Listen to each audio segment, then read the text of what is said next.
It's time to get you up to speed on all things sports. Yes! With plenty of nonsense in between. Oh, look! Here comes our fearless producer! Gwynn and Chris starts right now on 97.3 The Fan. Hey, what is happening in San Diego? And welcome in to another week of Gwynn and Chris on San Diego's #1 sports talk station, 97.3. A happy Monday to you. That's right. Enjoy your Mondays. Remember, it's 1/7 of your life, so you might as well enjoy it to its fullest. And to that end, we plan a very good show for you this afternoon. And we'll be rolling until about 5:30. Then our partner in crime here, Matt Scraby, will take over with the Padre pregame show, all leading up to tonight's broadcast between the Padres and the Minnesota Twins and the Major League Broadcasting debut of one Sam Levitt. Yes. Can we get a round of applause for Sammy today? I mean, I'm really excited for him. Tony Gwynn Jr. and Jesse will be moving over to do television tonight. But Sam is getting the big shot tonight to do the ball game. I can't wait to listen to him. I know he'll do a great job. And Tony, I think, before we get into the Padres and stuff, but the thing with Sam, we all realize here's a guy that did minor league baseball in God knows what cities. I know he was Amarillo, I know he finished El up in Paso. Amarillo, but before that, he was in a bunch of different outposts. And now he's done the Padre pregame show for 3 or 4 or 5 years. Today he's getting an opportunity to kind of live out his dream and do a big league ball game. Hopefully it's the first of many. But my point is, to all of you out there, whatever it is you're dreaming about, don't be afraid to put in a little work. Put in a little work. Sometimes you get rewarded. Tonight, it's good to see our guy Sam Levitt getting rewarded. He's excited. As he should be. Yeah. He's taking the same path that most guys in these seats have to take. So it's earned. He gets a couple of cracks at it, and we all wish him the best. He will do well. What Sam went through all of that. Noah Eagle did not, so Sam has worked very hard Stop. for this. Now you're ripping on Noah Eagle because Are his you dad... sure Noah Eagle didn't do any we don't of that? know that. You just think that Ian Eagle gave him a job. I don't If think I'm Ian that. Eagle, I wouldn't come on this show ever again because you said that. Yep. I would. wouldn't either. I would just. I didn't say anything about his dad. Well, yes. That's Oh, exactly so you're just what going to talk saying. about his son and think it's not going to affect the dad? What's wrong with you, man? Yeah, that was pretty stupid. Dumb. I should have And kept you my know what's funny? criticisms to myself. What's funny? Last Thursday, Friday, we didn't have any comments like that. Everything was nice and smooth running.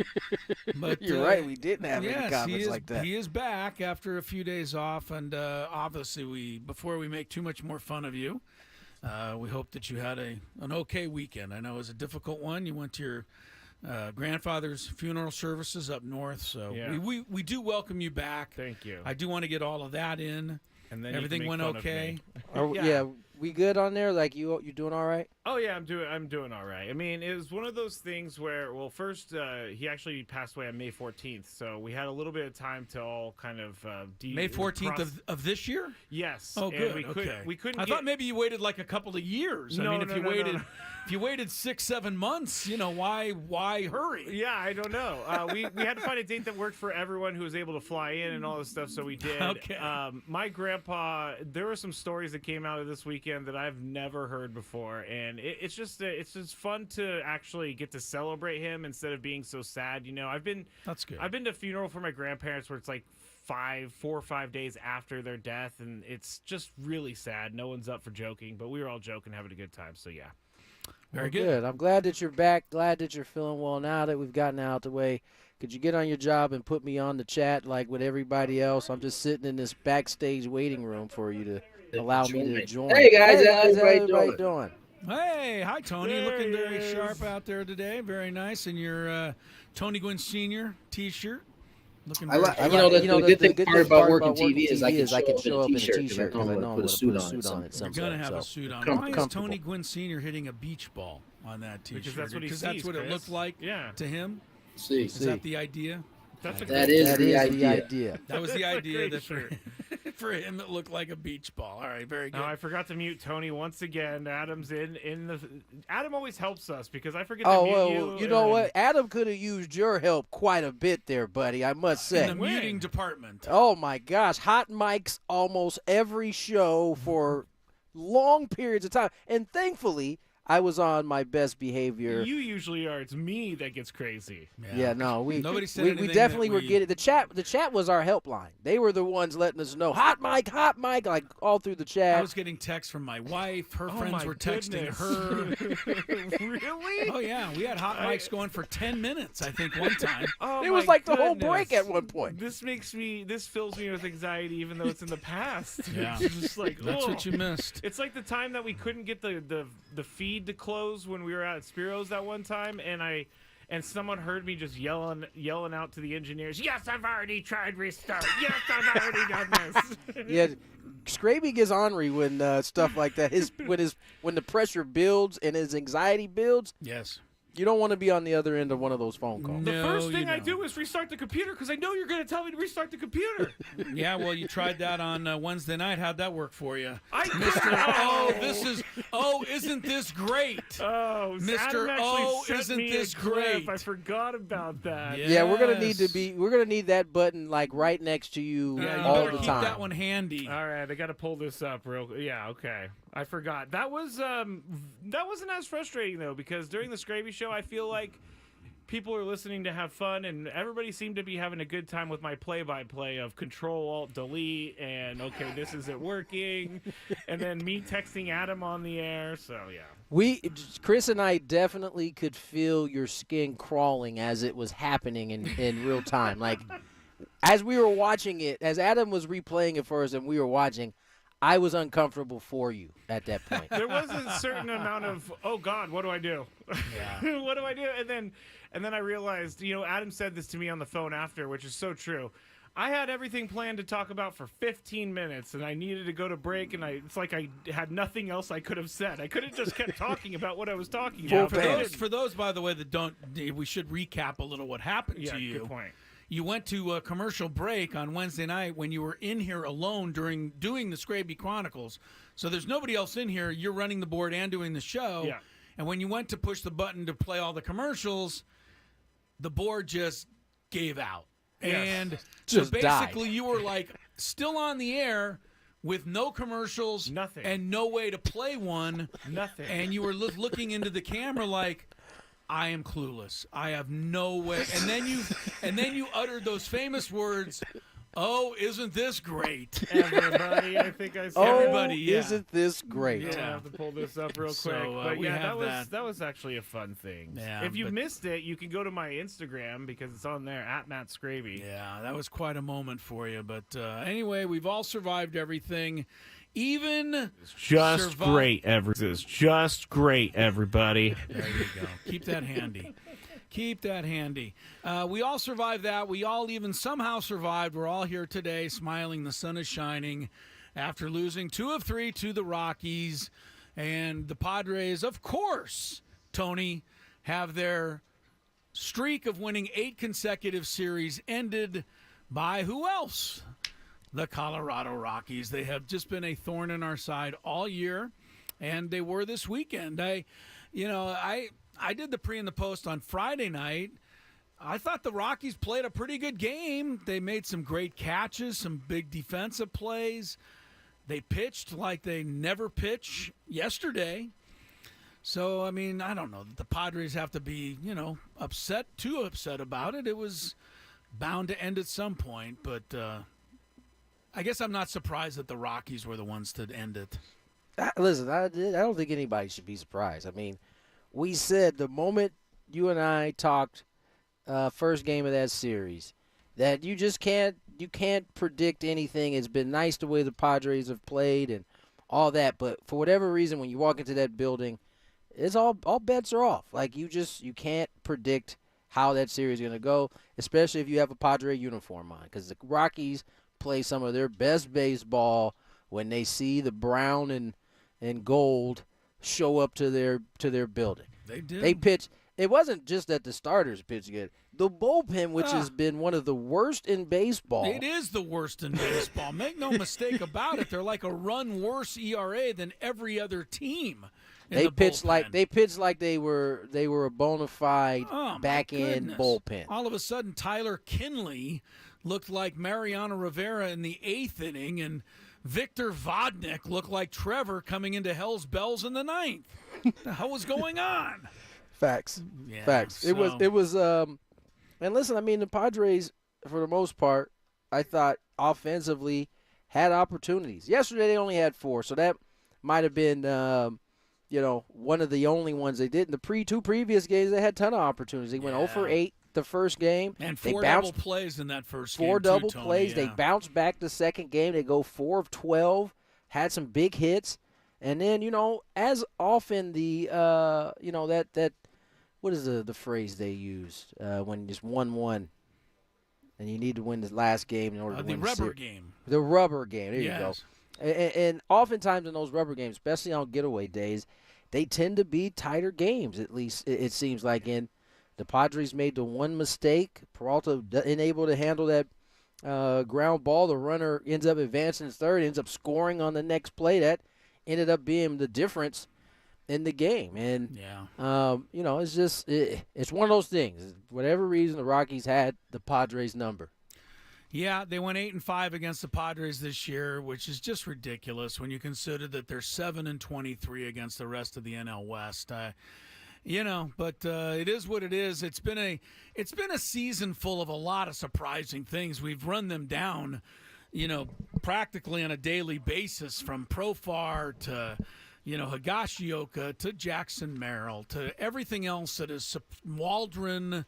To Suarez, but to everything that's happened that has been kind of, pleasantly surprising, and winning the season series over the Dodgers and winning, 19 out of 23 games for the first time in franchise history. So I guess losing to the Rockies just kind of goes along with the theme of this year. And, I don't think you get too down about it. Now, the key thing is you come home, you got to, pretty good homestand here. The Twins are good, the Mets are good, and like to turn it right back around starting tonight. And to that end, it's Michael King's turn. So yeah, Michael King's turn. It's a pretty good Twins team, though. They're coming off of almost completing a 4-game sweep, or almost getting swept, I should say, by the Rangers. But this is a good ball club. And I was going through some of the offensive guys. They got some guys in there that are similar to what we've seen this year from our time, right? Carlos Correa comes to mind. He's hitting .308, but he's got 9 homers, 48 RBIs. The power isn't there. The average is up. They got a couple guys like that on their team where power is down, or I guess, for what they normally do, but the average is up. And so it'll be interesting to see how this series rolls. They got some pretty good pitching. They got a good closer at the back end. Padres got to come to play for sure. These next 2 series. I mean, you got the Twins coming into town. You got the Mets. So for whatever lull that people will want to say they had, they'll have to get right back to it here today. Yeah, the Twins are similar to the Padres in a lot of ways, not the least of which is the record. The Padres are 70-55. The Twins are 70-54. So they almost have the same record. Here's another way they're almost identical, Tony.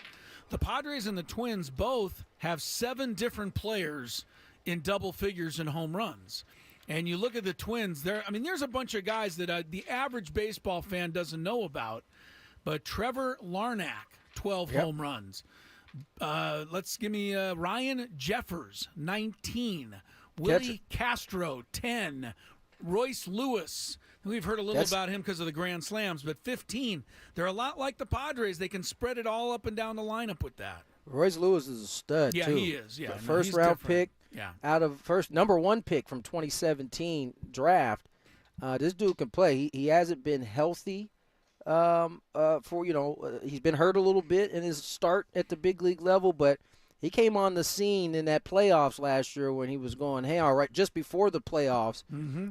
This is a good team. This is a good team for sure. But Padres just got to focus in on doing what they do, playing how they play.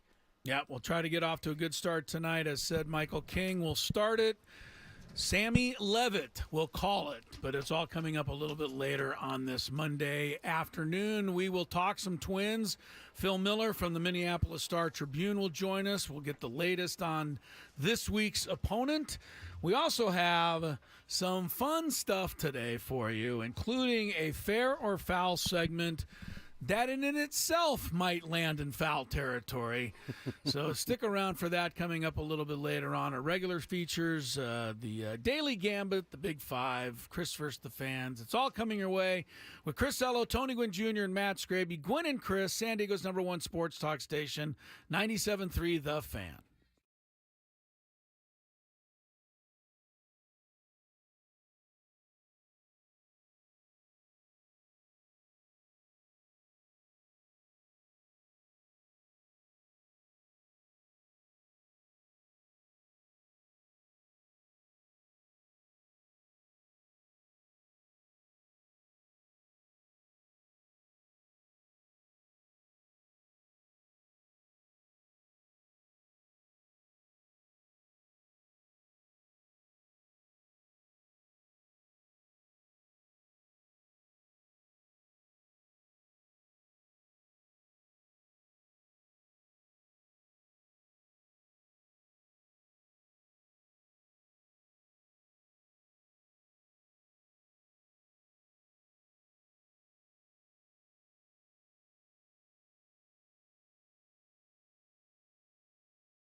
Before we went to break, I had it right the first time, and then I second-guessed myself.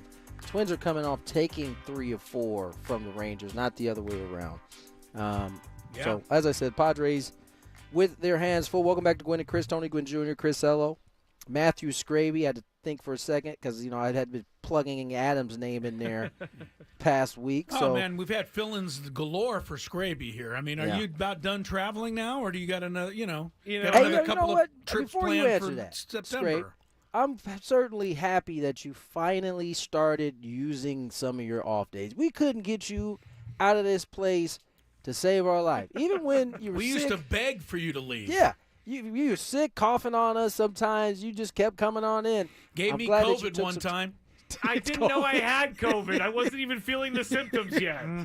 Didn't he get you, Chris? He took you down, didn't he? He took me down. I the only time I got it. In the end. The only time I got it. Oh, that you know of, because, that you know So of. kudos to you, man, for taking some time off. It was much deserved. We are definitely happy to have you back, though.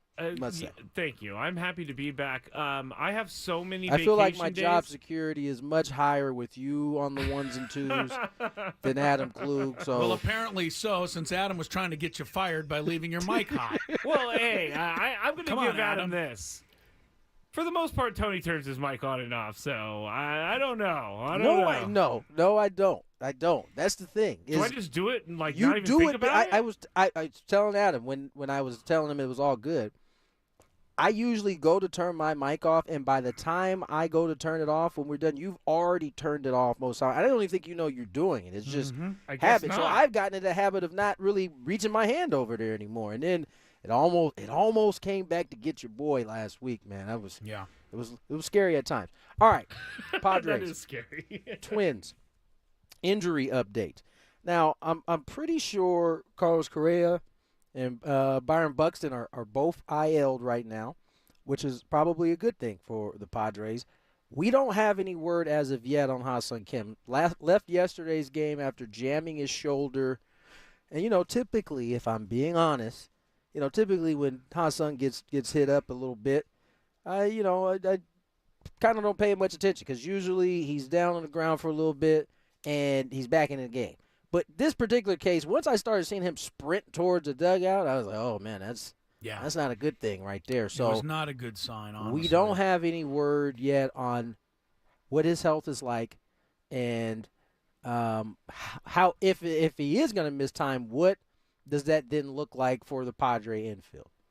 There's a couple of things on this. Number one, this is a big, significant deal, right? I mean, Ha-Seong Kim is, even though he hasn't played a Gold Glove caliber shortstop this year, he's probably still the best option to play shortstop. If he weren't, they would have already put somebody else there. So while you can look at the roster and say, yeah, we got a million shortstops, just plug anybody in there, they might be able to put Cronenworth at short and Arise at first. They could move Xander over. They could do a bunch of different things, yes.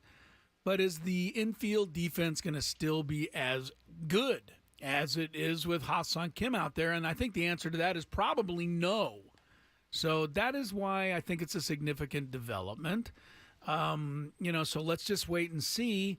I think the other thing is Mike Schilt is going to speak to the media in about an hour, and I'm pretty sure that'll be the first question.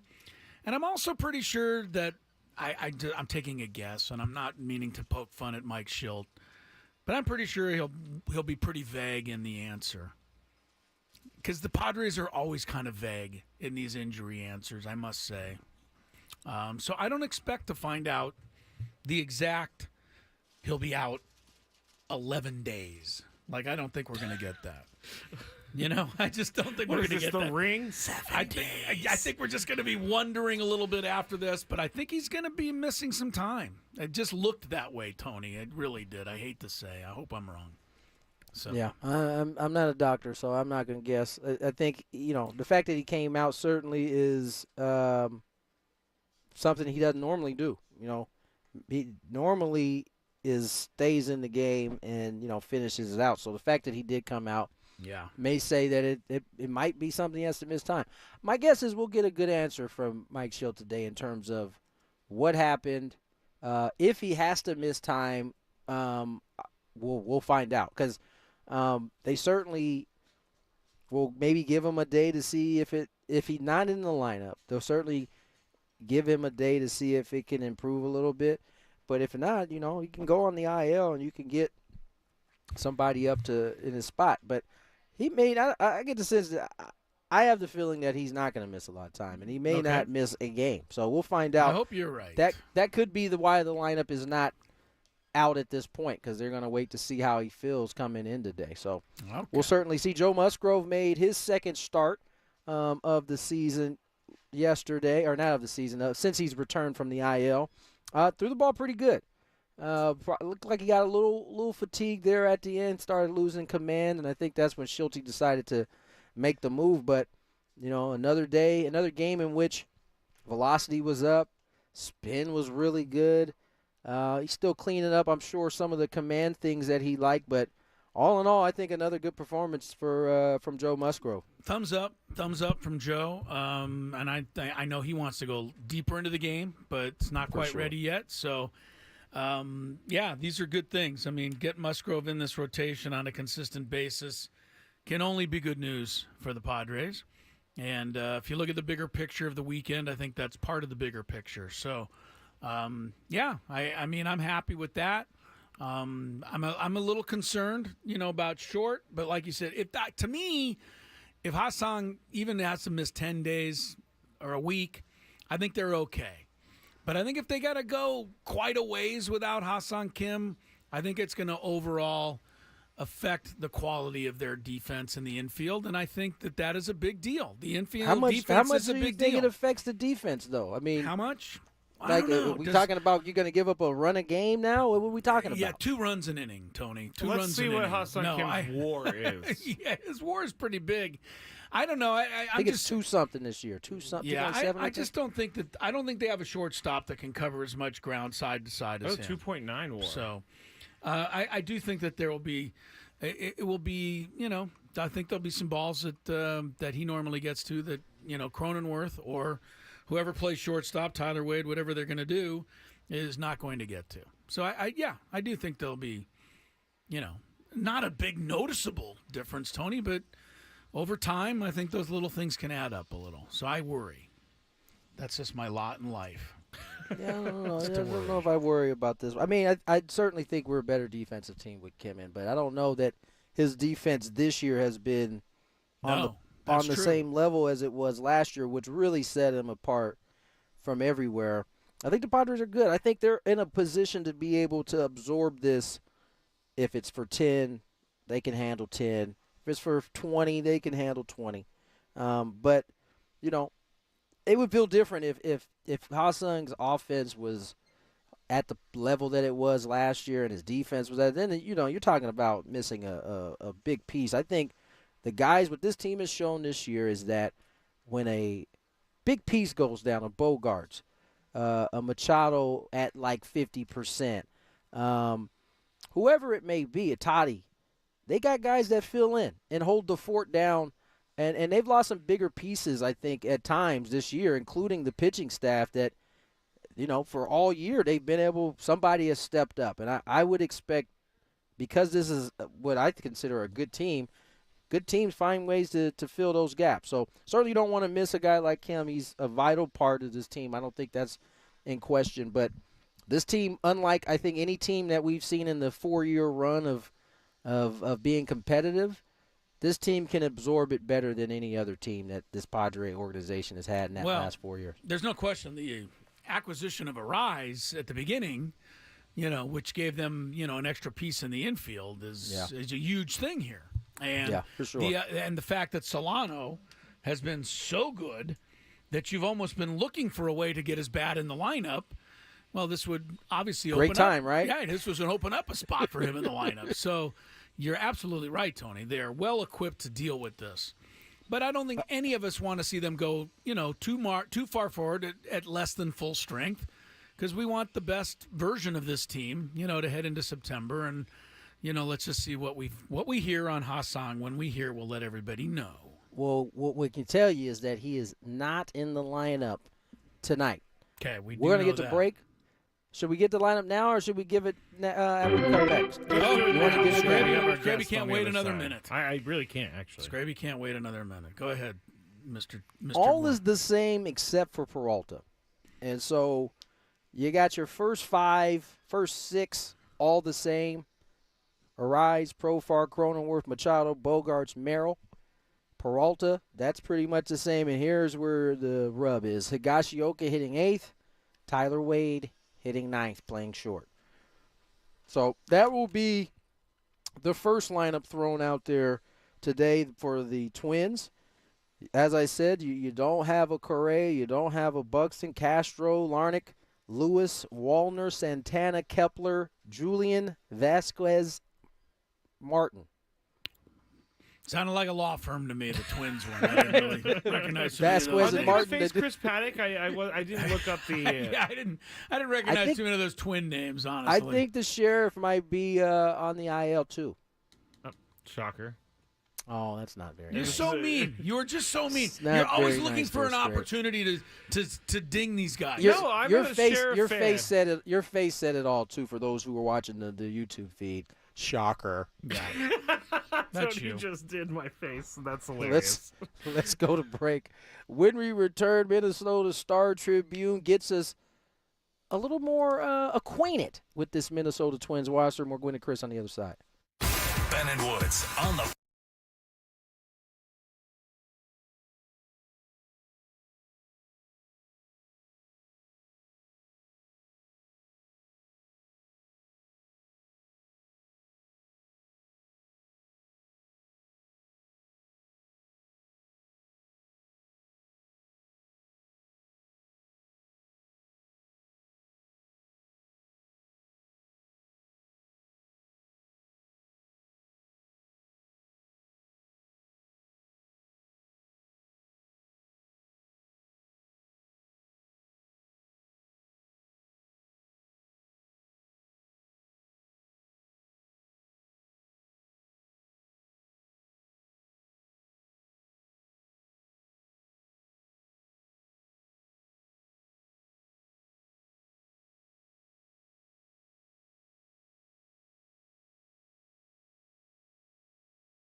My congratulations out there to me, and congratulations out there to Scraby.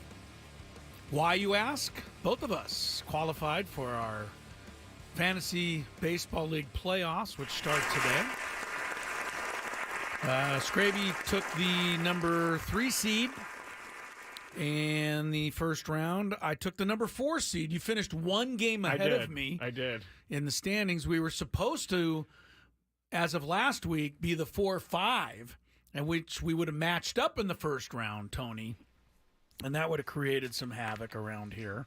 First of all, congratulations Thank to you. both of you. Thank I think I love the fact that Chris was goaded into being in this league Yeah. and is a 3 seed. That's No, he's the 4 seed. I'm the 4 3 seed. Yeah. He's in the playoffs. He's representing just like he should. Now he just needs to wreak havoc and go ahead and win the whole thing. I would like to win it all, and I would like to beat Scraby in the final. Oh, that would be great. But the we're champ is over here. at the moment. At the moment, That's we'll what, see. You know what, Trevor, who I'm matching up in the playoffs, he's our fantasy baseball commissioner. He texted, "I can't wait to beat you like I should have beat you in the finals last year." And I said, oh, this is a "How'd that rematch work of out?" last year's final. Yeah, how did that work out for you? Champ is over here. This All could right. spell doomsday for you, buddy. I know. And I know. as usual, I'm sorry I brought it all up in the first place. Anyway, congratulations to us. We are in the fantasy baseball playoffs. We'll let you know how that Congratulations goes. to us. One more quick fantasy type note here.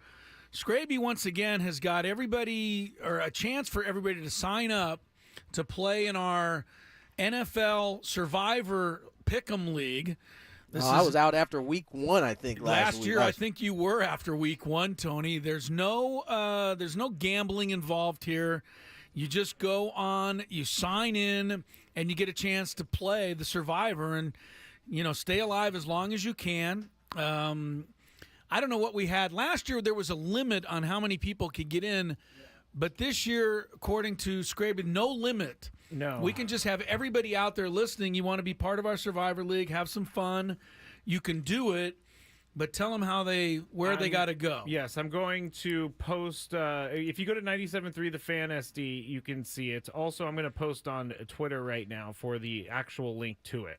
All right, so make sure you join that. You got a little time. Obviously, the season doesn't start for a couple more weeks, but we want everybody to get signed up and get in our fun Survivor League. I'm sure Tony will get in there. I'm already in. Scraby's in. Yep. I've been casing my neighborhood. Got a lot of my friends and people there. Casing? Yeah, getting everybody in. So Oh, good. there's there's always some good bragging rights at hand there. So make sure you get signed up for our Survivor League. Now, let's go out to Phil Miller, who is very nice enough to join us here from the Minnesota Star Tribune. Is it the Minnesota Star Tribune or Minneapolis Star Tribune? As of yesterday, it's the Minnesota Star Tribune. As of Okay. yesterday, they really I knew renamed it was weird. They renamed it yesterday, really? Yes, we're rebranding to try to be more statewide. Okay. So we've got T-shirts and everything. I'm sure the people in the outposts of Minnesota are going to be pleased that they are more included in the Star Tribune coverage. Phil, thank you so much for joining us. Twins are here in San Diego. I look at these teams. I see a lot of similarities, not only the record. I see the fact that the Twins have 7 different guys with double-figure home runs. I think the Padres have the same, which tells me, not a lot of 40, 50 home run guys, but everybody with, 15 to 20 tells me everybody in that lineup is dangerous. And, is that kind of what we should be looking for here? Well, it tells you that a lot of them are hurt. The biggest thing, the biggest news with the Twins, and they're not the only team like this, but 3 of their 6 best players are on the injured list and are not here. Carlos Correa and Byron Buxton are out of the lineup, and Joe Ryan is out of the rotation. So they're kind of it's quite remarkable that they're still in the race. But yes, their lineup has some surprising punch in it. I thought Carlos Santana was washed up in spring training, and I couldn't understand why they signed him. He has been the spark behind this team the last couple of months, and they're getting good play. Ryan Jeffers has a career high 19 homers. They're getting good play from surprising people. Yeah, no doubt about it, Phil. You look at this team, a lot of similarities to the Padres. You got some guys in there that don't necessarily, stand at the top of the list in terms of homers, but there's just a bunch of guys kind of doing the same thing. And then you go to the pitching side, they're finding ways to get this done. I mean, you guys are smack dab in the middle of this thing in the Central. How does it get done if the Twins are to pull this out? Well, they need good starting pitching, which they have been getting mostly, but they have 3 rookies in the starting rotation right now. And they've had a fourth who isn't currently with the team, but they are getting a lot of innings from guys that are in their first go-round.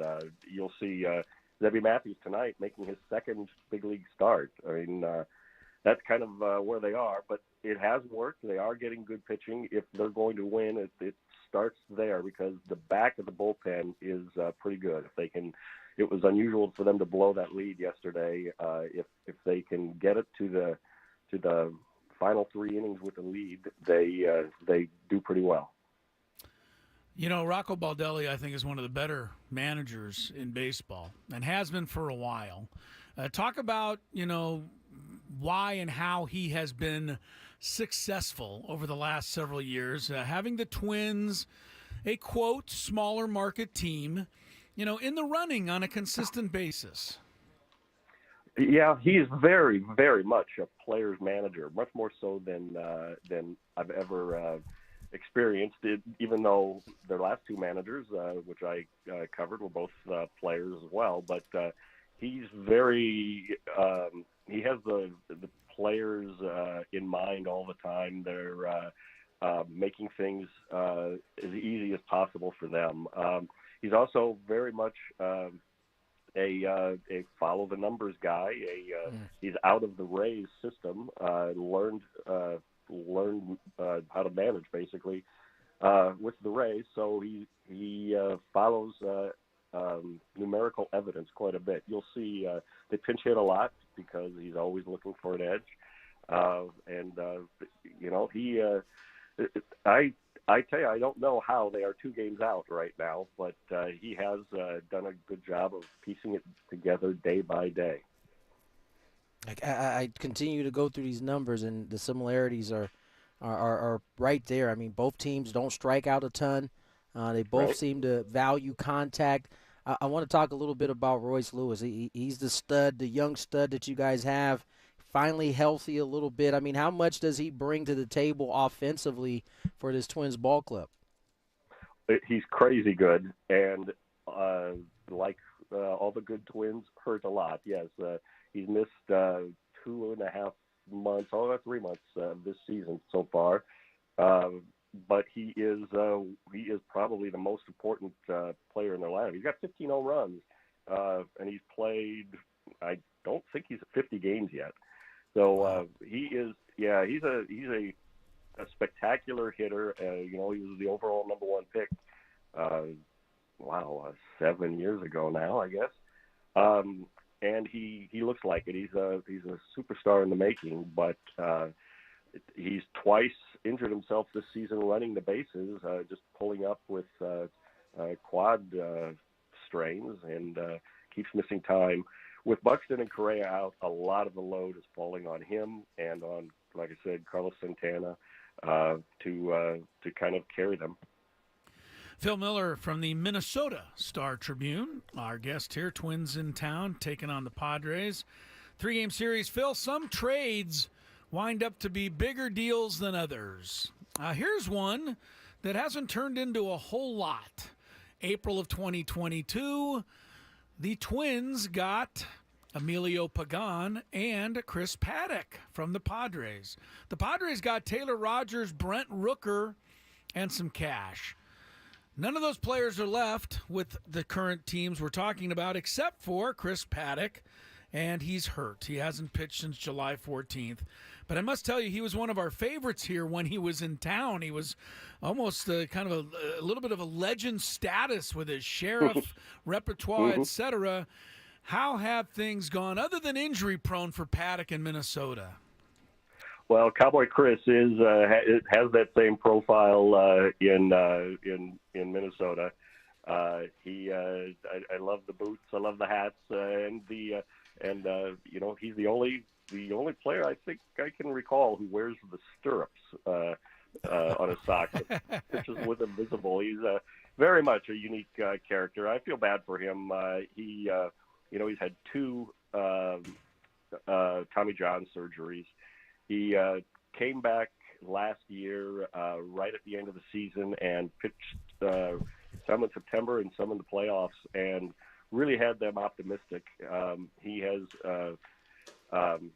has pitched well at times this season, and other times not so well. And he's been on the injured list twice now, but this time it's a shoulder problem, and it's not a Tommy John situation. And I just talked to him last week. He said he's determined to pitch again this year. So we'll see if that happens. He had arthroscopic surgery 2 weeks ago now to clean out the shoulder, and is pretty upbeat about it. Says it's 100% better. I would like to see him back on the mound because he's fun to have around. But off 2 Tommy Johns, off of an injury-filled season, they're very, very much going to limit his innings, even if he does come back.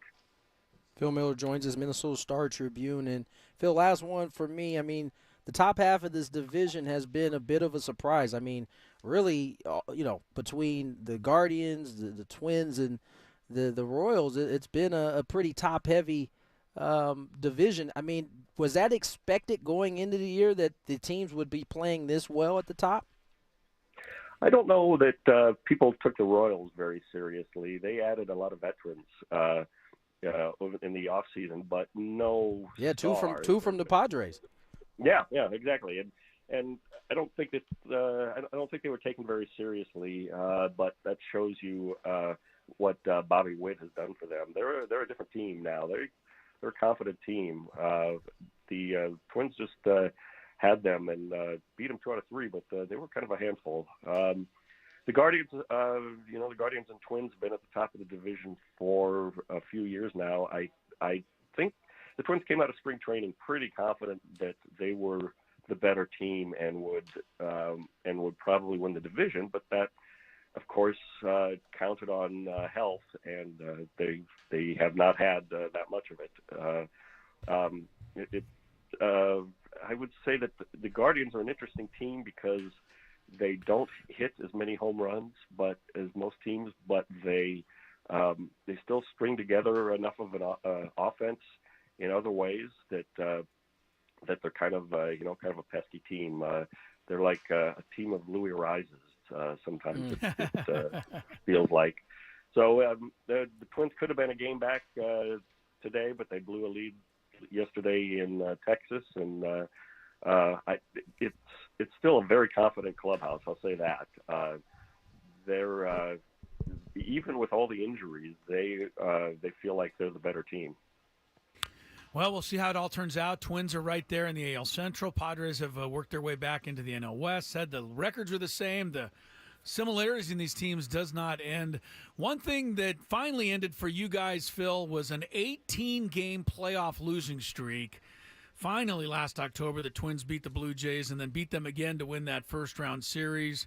We got about a minute left. How frustrated did the fans get, and how big of a relief was that finally to get a win in the postseason? Because that was crazy. Yeah, it is, and the crazy thing about it stretched back to 2003. The crazy thing about it is it meant so much to the fans and the city and the people around the team, but to the players it was like, that was 15 years ago. What do we care? It has nothing to do with us.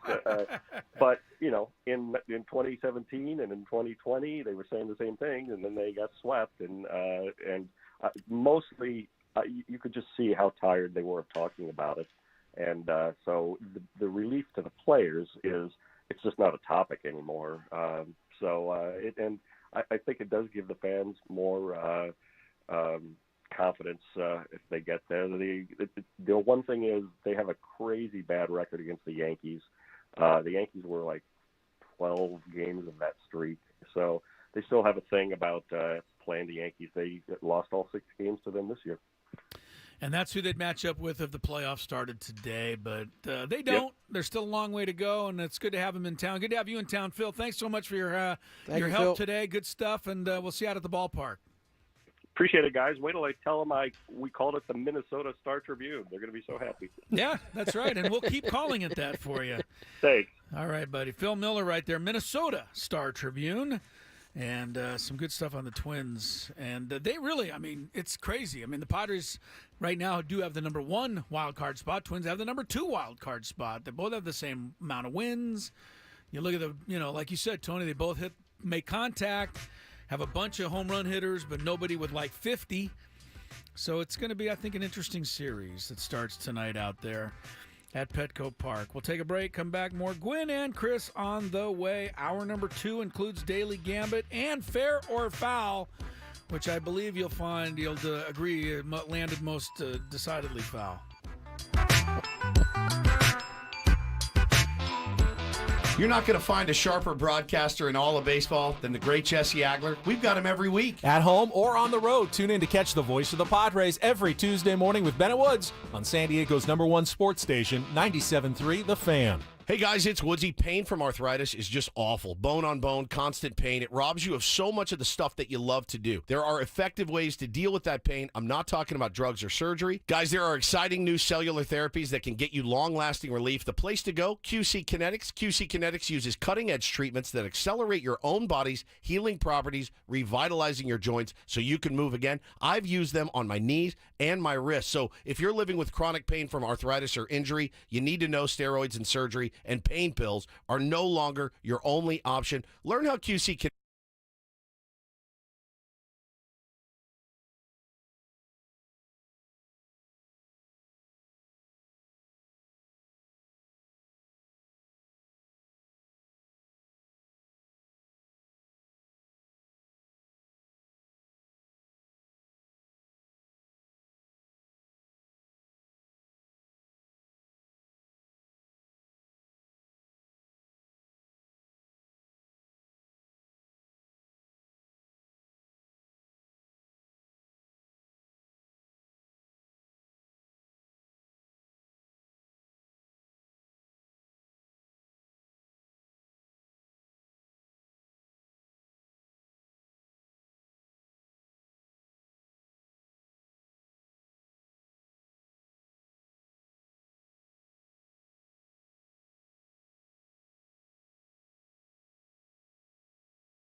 Anyway, we go into hour number 2 of Gwynn and Chris. Good to have you with us. Good to be around on a Monday.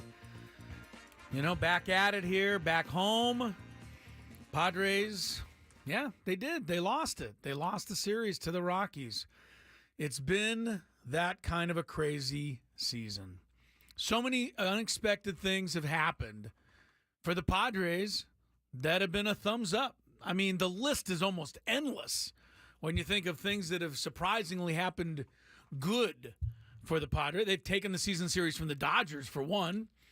They won 19 out of 22 games for the first time ever, for two. And they've had so many incredible individual performances, along with the fact that they're 7-1 in extra innings a year after they couldn't win an extra inning game. I mean, so many things have been good. And then there's that one bugaboo, the Rockies. And it's been all year. I mean, the Rockies swept them here, and now the Rockies end their streak of 8 consecutive series wins over the weekend. And they did it yesterday, Scraby, by a score of 3-2. You know how many 3-2 games there are each year at Coors Field? About 2. I was going to say, not many. Very rare do you get a 3-2 game at Coors Field. Musgrove looked all right. You know, he's starting to, I'm very encouraged with what we've seen from Joe, his first 2, starts coming back. Hoeing finally gave up a run. And I'm not going to, criticize the guy for that. He's been absolutely perfect. There was a little bit of a bobble on that ground ball in right field by Peralta, cost him. But, Stallings basically just hit a 15-hop ground ball that happened to go into left field. And that was kind of the big hit. And then, as Tony pointed out, and Tony's run downstairs to take care of a couple things, he'll be back. But as Tony said, Tyler Kinley and Victor Vodnik is not, the 8-9 close-down assassin team normally.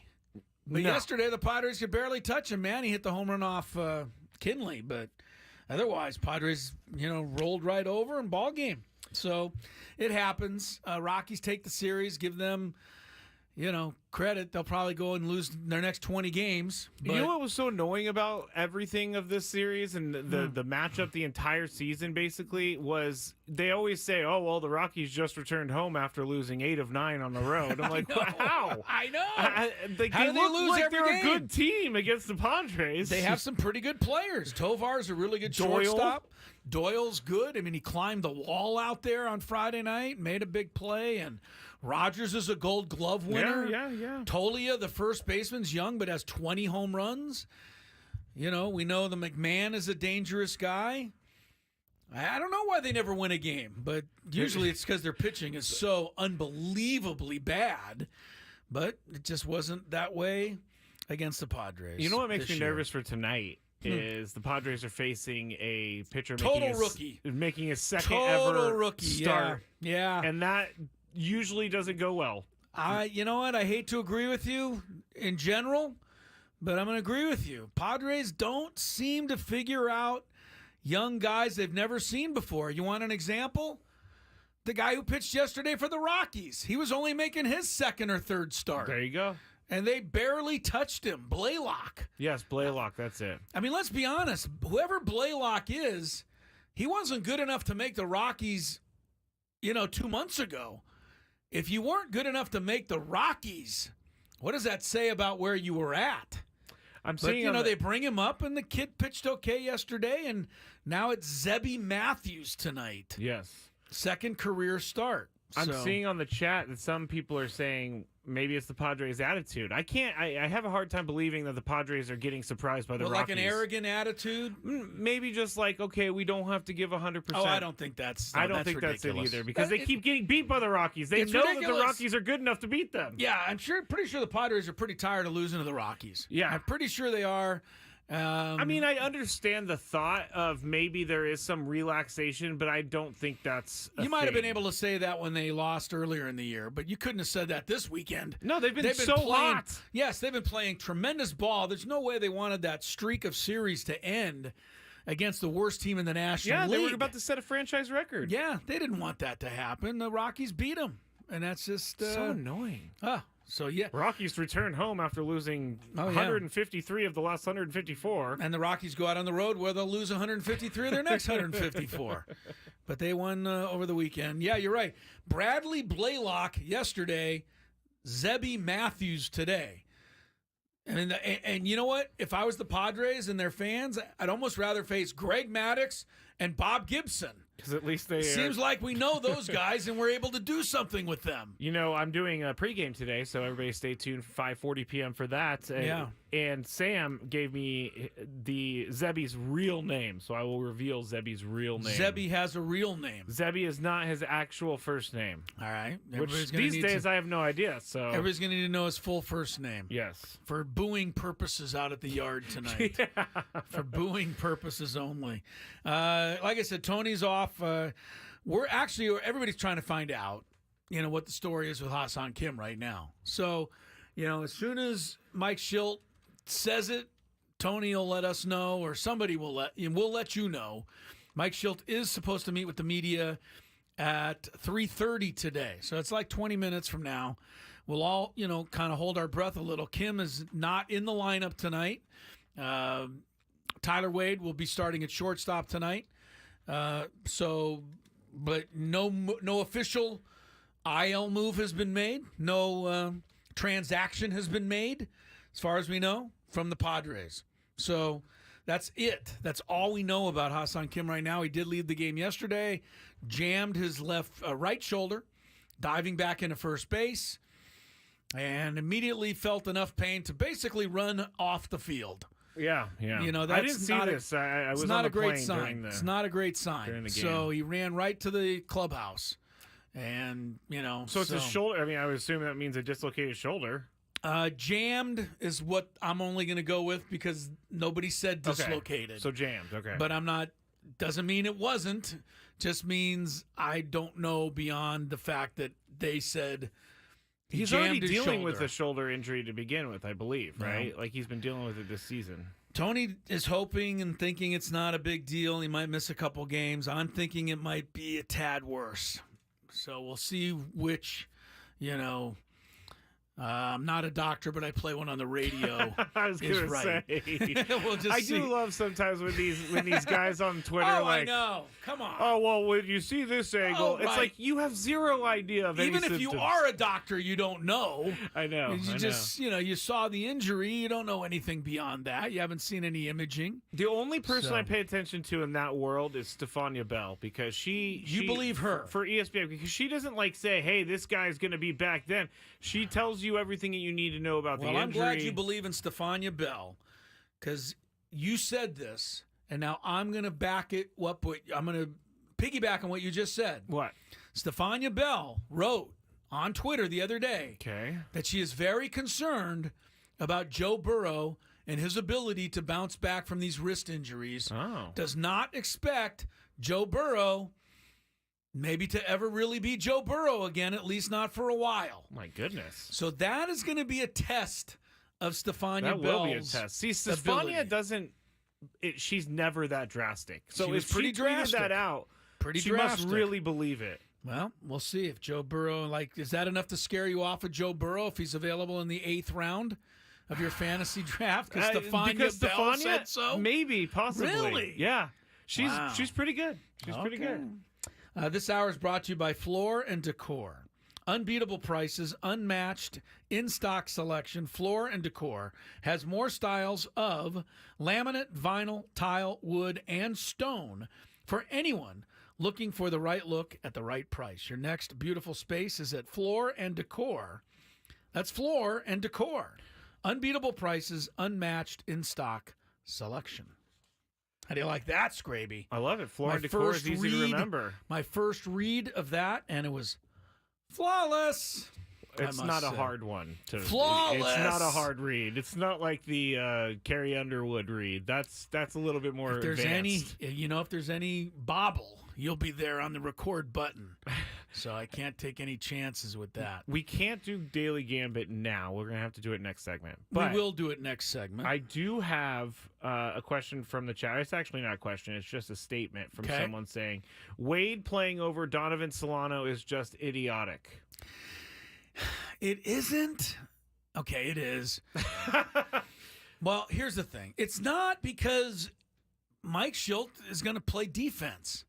And Donovan Solano's not a strong defender. No, he's not going to play shortstop. Exactly. The only thing you could do right now, if you don't play Wade at short, is to move two people out of position. And I don't think, at least for the short term, Mike Schilt wants to do that. So you're going to move Cronenworth to short. You're going to put Solano or Arise at first. You're going to move Bogarts to short. Going to move Cronenworth to second, and then Arise to first. You're going to move Manny to short and put Solano on third. I think Manny's short days are over. I'm just saying. Those are the other options for anybody who says it's dumb to play Tyler Wade. I'm telling you, if this goes for a while, if this is like a 2.5, 3 week deal with Kim, and we don't know, we'll know here soon. But if it's 2.5 or 3 weeks, then I think you'll see somebody shift over, play short, so that Solano can be in the lineup. Yeah. But for a day or two, you're going to play defense. You're going to put Tyler Wade at short. And unfortunately, Solano's going to have to come off the bench. So thank you, chat, but not accurate on this occasion. I understand the thought. And Tyler Wade, he's not a bad player. He just really hasn't gotten as many opportunities. Every time he plays, it seems like he goes 2 for 3, except for maybe yesterday. And he does something during a game when he's in there. He's done a pretty good job. Steals a base or runs. I think he's been okay. Tyler Wade's been very serviceable. He's okay. I'm happy with him. I would love to get Solano in, so I get where you're coming from. But to get him in, you're going to have to move pieces around, and I don't think Mike Schilt wants to do that. At least not for like 1 day or 2 days. Yeah. Do you really want Xander Bogaerts? I mean, I know that he's capable of playing shortstop. That's where he played his entire career, but they moved him for a reason. Do you really want to give him that taste of shortstop again? Do you want to put him there and Cronenworth at second and Arise at first and then have 3 guys out of position? Yeah, good point. It's too much. It's too much. Yeah, that's a good point. Defense matters. If you don't think defense matters, look at the game Friday night. Doyle climbs the wall. McMahon stabs a hard ground ball, starts a double play instead of a 2-run double. I mean, defense matters. Defense wins championships. All right, that's a little over the top because I don't agree with that. I feel like you got to score too. Well, yeah, but I'm just saying, a defense is capable of giving up 0 points. Defense matters. Thank you, Scraby. We'll do the daily gambit after we check some traffic. Oh, wait, traffic's not ready. It will be at some point. It'll be ready, so just stick around for it. It's coming up. We have the daily gambit. Then we have fair or foul. And I'm telling you, it got crazy. So it's all coming up on Gwynn and Chris.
All right, howdy.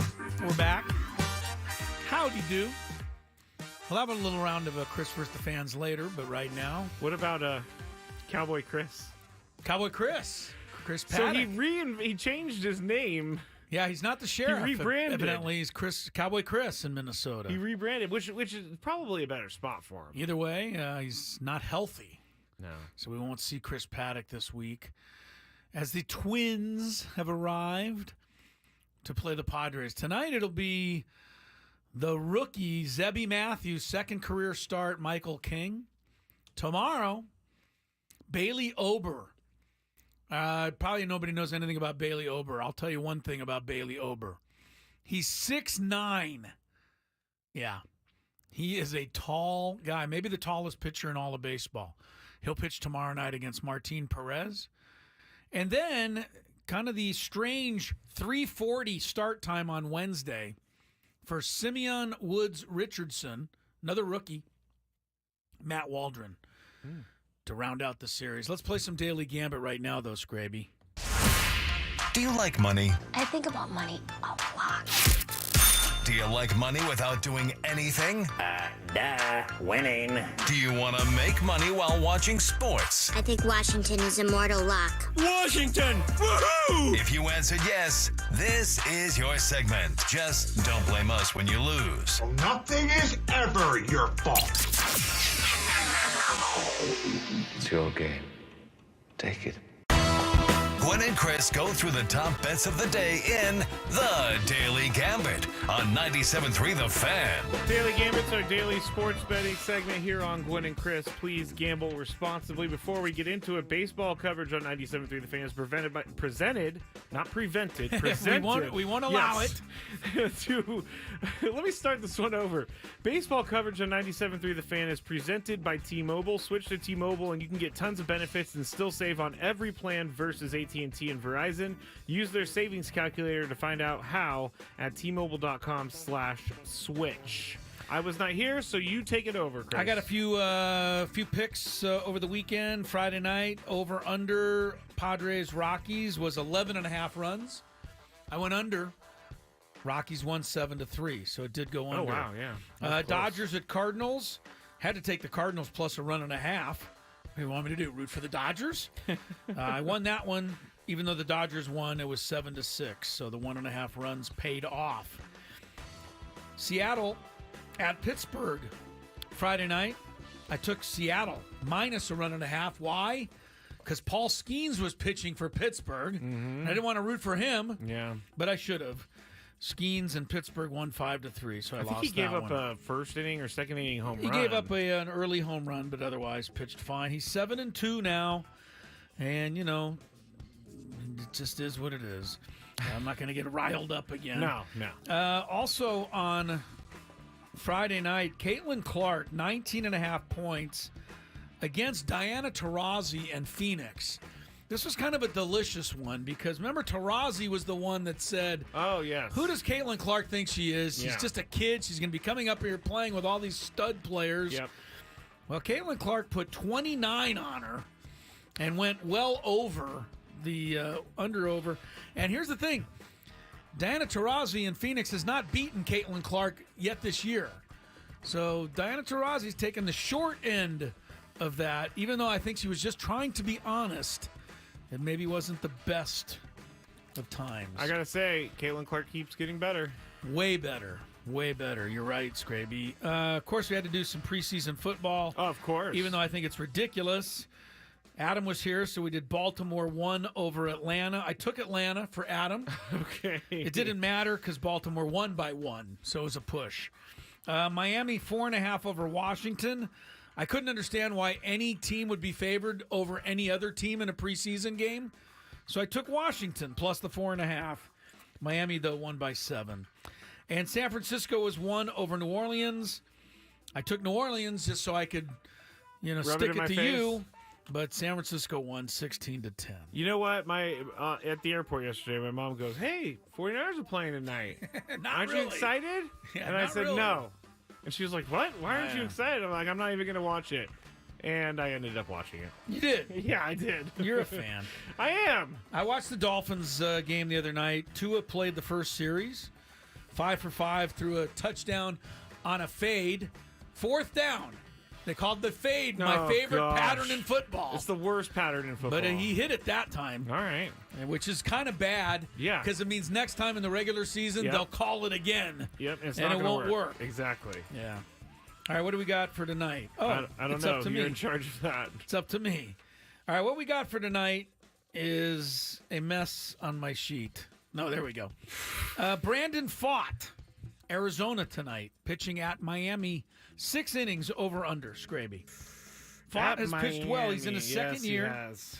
Diamondbacks got swept, by the way, over the weekend in Tampa Bay. That is pretty crazy. They And were that playing helped the really Padres move ahead of them in the standings. Fott. Mr. Fott. Against the Marlins. P-F-A-A-D-T. Yes. Just like it sounds. Fought. I'm going to go over. Over. Yeah, I'm going to go over too. Miami's not very good. Padres, Twins. This is a very low number for over-under tonight. 7. That is a very low With number. a rookie pitcher. But as we said, the Padres don't seem to hit rookie pitchers as well as you would like. Yeah, Petco Park effect. Petco Park, it's over. Come on. It's over. 7 runs. Jeez. Oh, I thought you meant it's over like it's over. No, I'm going over. Oh, I'm going to go over too. We're both going over. I'm going to be cautiously optimistic. 9-4 tonight. Just put some runs on the board. Have some fun out there. Dodgers home to the Mariners tonight. Dodgers are favored by 1.5 runs. Dodgers are 3 games up on the Padres right now in the NL West. Is Logan Gilbert pitching for the Dodgers? He is not. Okay. He's certainly not going to pitch for the. Yeah, the I know he Mariners. won't be pitching for the Dodgers. Yes, but the Mariners he's not either. The matchup tonight is Gavin Stone for the Dodgers, Brian Wu for Seattle. Who are you going with? Mariners. Really? Yep. Well, I got to go with the Mariners. I can't root for the Dodgers. Are you kidding? Michael King tonight, 6.5 strikeouts. Oh, over. Wow, we're both just screaming over that time. Well, Michael King has turned into a pretty good strikeout pitcher. He and Cease may end up 1-2 in all of Major League Baseball. That's by insane. the time it's done. I got one tennis one for you. Oh, great. Jakob Sinner, the number 1 player, Yannick Sinner, Jakob, Mr. Sinner, is going up against American Francis Tiafoe in the finals at Cincinnati. Oh, yeah, this is a big tournament. It's a biggie. Best of 3, 22.5 games, over under. Over under 22.5. You're basically games. betting whether you think Tiafoe can take it to a third set. I'm going to say under. Center. All right, I'll say over. I think we agreed on every other one, so we better disagree on that one. We did. All right, coming up next, Tony rejoins us for a rollicking edition of Fair or Foul. Some people out there in the world have been very foul, and we're going to call them out on it. Except for a couple of people who are very fair, and we're going to pat them on the back. You'll see what we're talking about. It's all great fun. Next. Yeah, I guess it's. I was trying to think of something else clever, but I don't have it, so we'll just go next. Perfect. Yeah. All right. From the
right, we still haven't heard anything update-wise on Ha-Seong Kim from the Padres. He's not in the lineup tonight. We know that.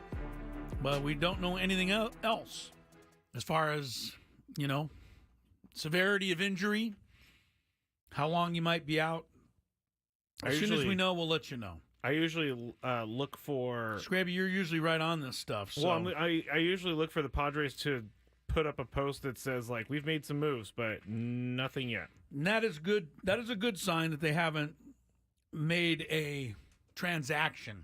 Yes. Which would be the likes of, hey, we've put Ha-Seong Kim on the 10-day IL, et cetera, et cetera, et cetera. Exactly. Has not happened as of yet. Yes, correct. So hopefully it'll just be, he's not playing tonight. We'll see how he feels tomorrow, et cetera, et cetera. But we don't know anything official. So stop worrying about it for now.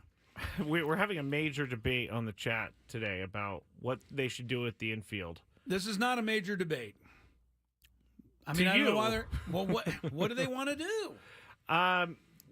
Quite honestly, they want to do a lot of stuff. They want to change over like all 5 positions. The Padres are not going to do that. The one that I see having Solano play third, Manny DHing, but Manny needs to be at third. Manny has said that he wants to be on the field. Why would you take Manny off third? He's the greatest player ever, like in the history of the game. Did you see Donovan Solano last week? He made 2 plays. I'm not ready to dust off a spot for him in the Brooks Robinson defending Hall of Fame. Yeah, I'm not saying anybody's wrong, but I have appreciated watching the debate. I appreciate you guys all trying to come up with solutions. Yeah. But hopefully it's only a few days, and if it is, Tyler Wade can play short just fine. Thank you. Let's get to traffic. And then we have an edition of Fair or Foul. We've had a few editions of this. This is the best one yet. From the 97.3 The Fan Traffic Center, here's Kelly Danick. Traffic is sponsored by Valvoline Instant Draft Day Oil Change, your trusted instant draft day oil change. A little busy on the coastline. Crash cleared up on southbound 5 before Santa Fe Drive. We still have this vehicle fire further down, though, before Manchester. That is over to the right shoulder. Also going to find on the northbound side of the 5 before Delmar Heights Road. Accident involving a couple cars there in the center divide. Southbound side of the 15 before Miramar Road. We have reports of a collision blocking the fast lane. Making your way toward the South Bay, southbound 5 near 8th Street. There is a collision involving a couple cars. That's over the right shoulder. Stop by any of the 30 San Diego Valvoline Instant Oil Change Centers. You don't have to get out of your car, and it usually only takes 15 minutes or less. Plus, get a free courtesy check of your tires and battery. Visit SoCalOilChange.com for directions and discounts. SoCalOilChange.com. I'm Kelly Danick with Gwynn and Chris, San Diego's #1 sports station, 97.3 The Fan. All right, thank you on the traffic.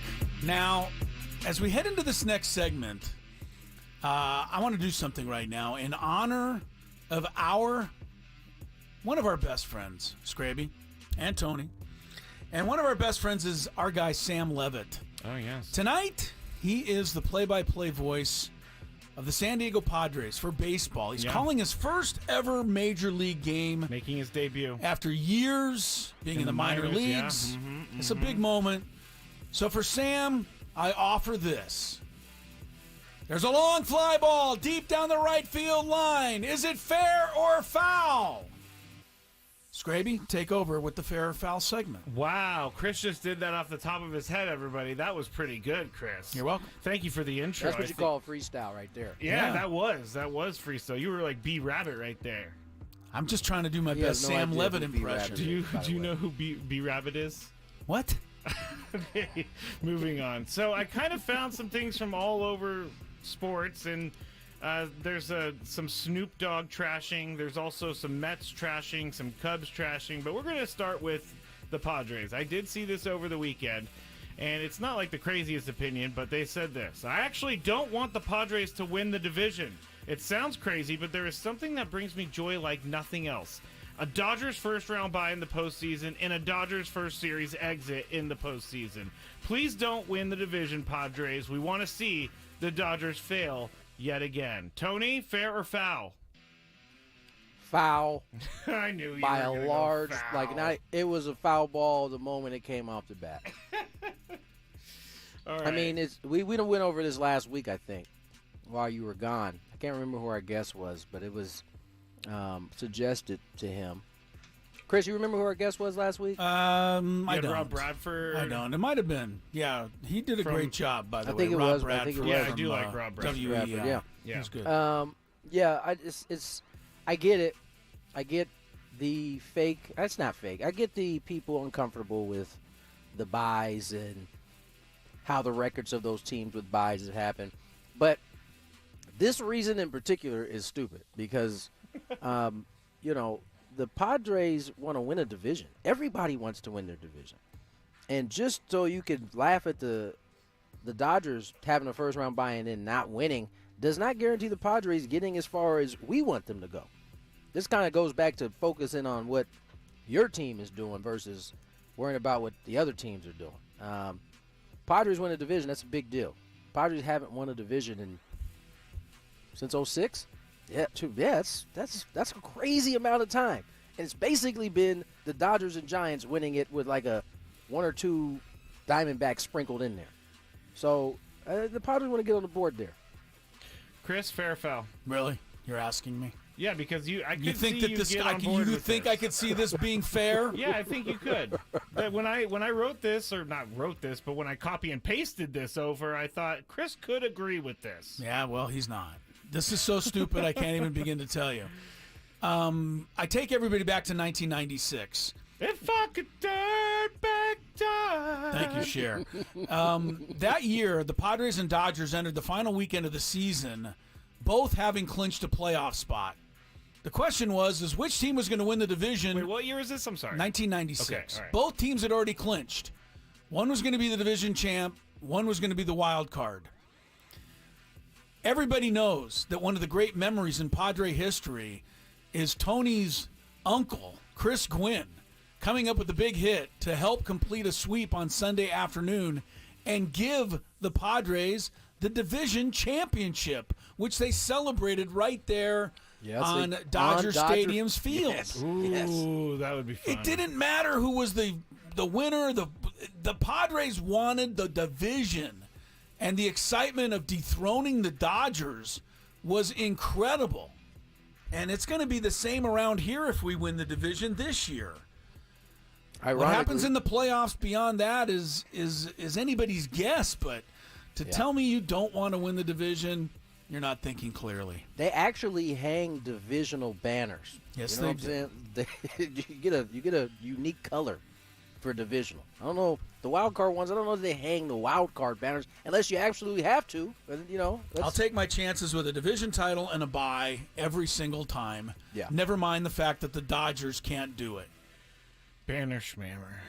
All right, let's move on to the next. What, did you write that? Or No. It sounds like it's coming from you. No, but This is not coming from the fertile mind of Matt Scraby? No, because I would never bring this to you guys from my mind. The fertile mind, I'm not really even sure what that means, but let's move on to the next one. It's about the Cubs. And this person, it was on like one of those Cubs blog sites, and they said the Cubs spent so much money on Craig Counsell and the media buried the Brewers. This was from a Brewers site. Okay. The Cubs spent so much money on Craig Counsell and the media buried the Brewers before spring training even started. Cubs are 3 games under 500. The Brewers are 20 games over 500. The Cubs are in 3rd place. The Brewers lead the division. The Cubs made Craig Counsell the highest paid manager in baseball, and they have nothing to show for it. Fire Craig Counsell and move on from this terrible decision. Tony, fair or foul? And this came from a Brewers thing?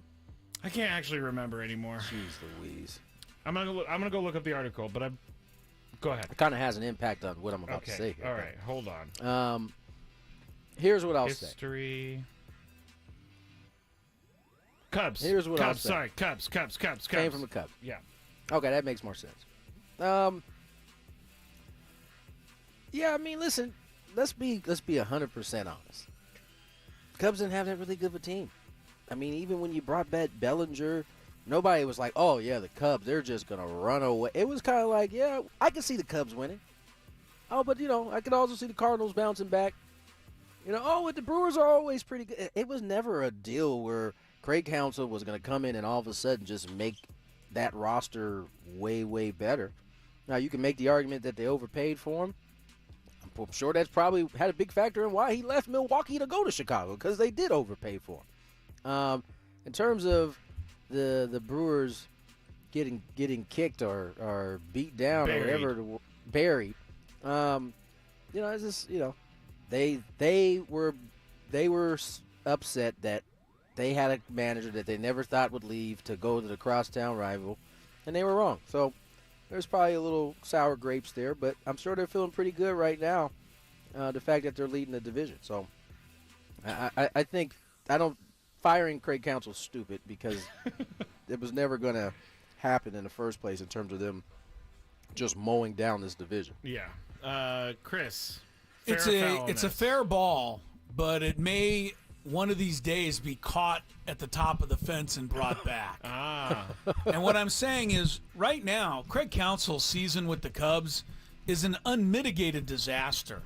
I mean, for them to pour out the kind of money they did to steal him from Milwaukee and then get run away from in the division by Milwaukee.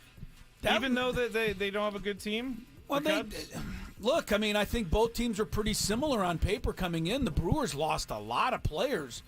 The Cubs didn't really lose guys. They didn't add a whole lot to it. I think it's a disaster to hire a guy for that kind of money and get beaten the way he's been beaten by the team that they took him from. However, there's another season. There's another couple of seasons. Craig Counsell could wind up on top at the end of all of this. Yeah. That's all I'm saying. And to fire him, it's a little ridiculous. Craig Counsell started with some pretty bad Brewers teams, and then by the time he left, they were pretty much the perennial contender in the Central every year. So what you're saying, guys, is the long play is the way to go here. Indeed. I'm just saying it might be. All right. Let's go to Olympic coverage opinion. This country reaches new lows all the time, and I am no longer surprised when something happens that allows our society to stoop even lower. NBC decided to hire a former criminal turned mumble rapper to be one of the hosts of the Olympic Games, Snoop Dogg. Why is it so easy for me to see and so difficult for the Neanderthal executives to see the flawed logic in their decision? Tony, why are we celebrating a guy who has many skeletons in the closet? I mean, fair or foul, really. That was his question to everyone, but fair or foul on this comment. There's a lot in there. Give me the last part again. Is it fair or foul that he's criticizing the hiring of Snoop Dogg? Correct. I think it's foul. Is there a difference between Snoop Dogg and Martha Stewart? Not technically, I guess. They both were criminals at some point, yeah, right? Yeah, that's what, yeah. So, I mean, I think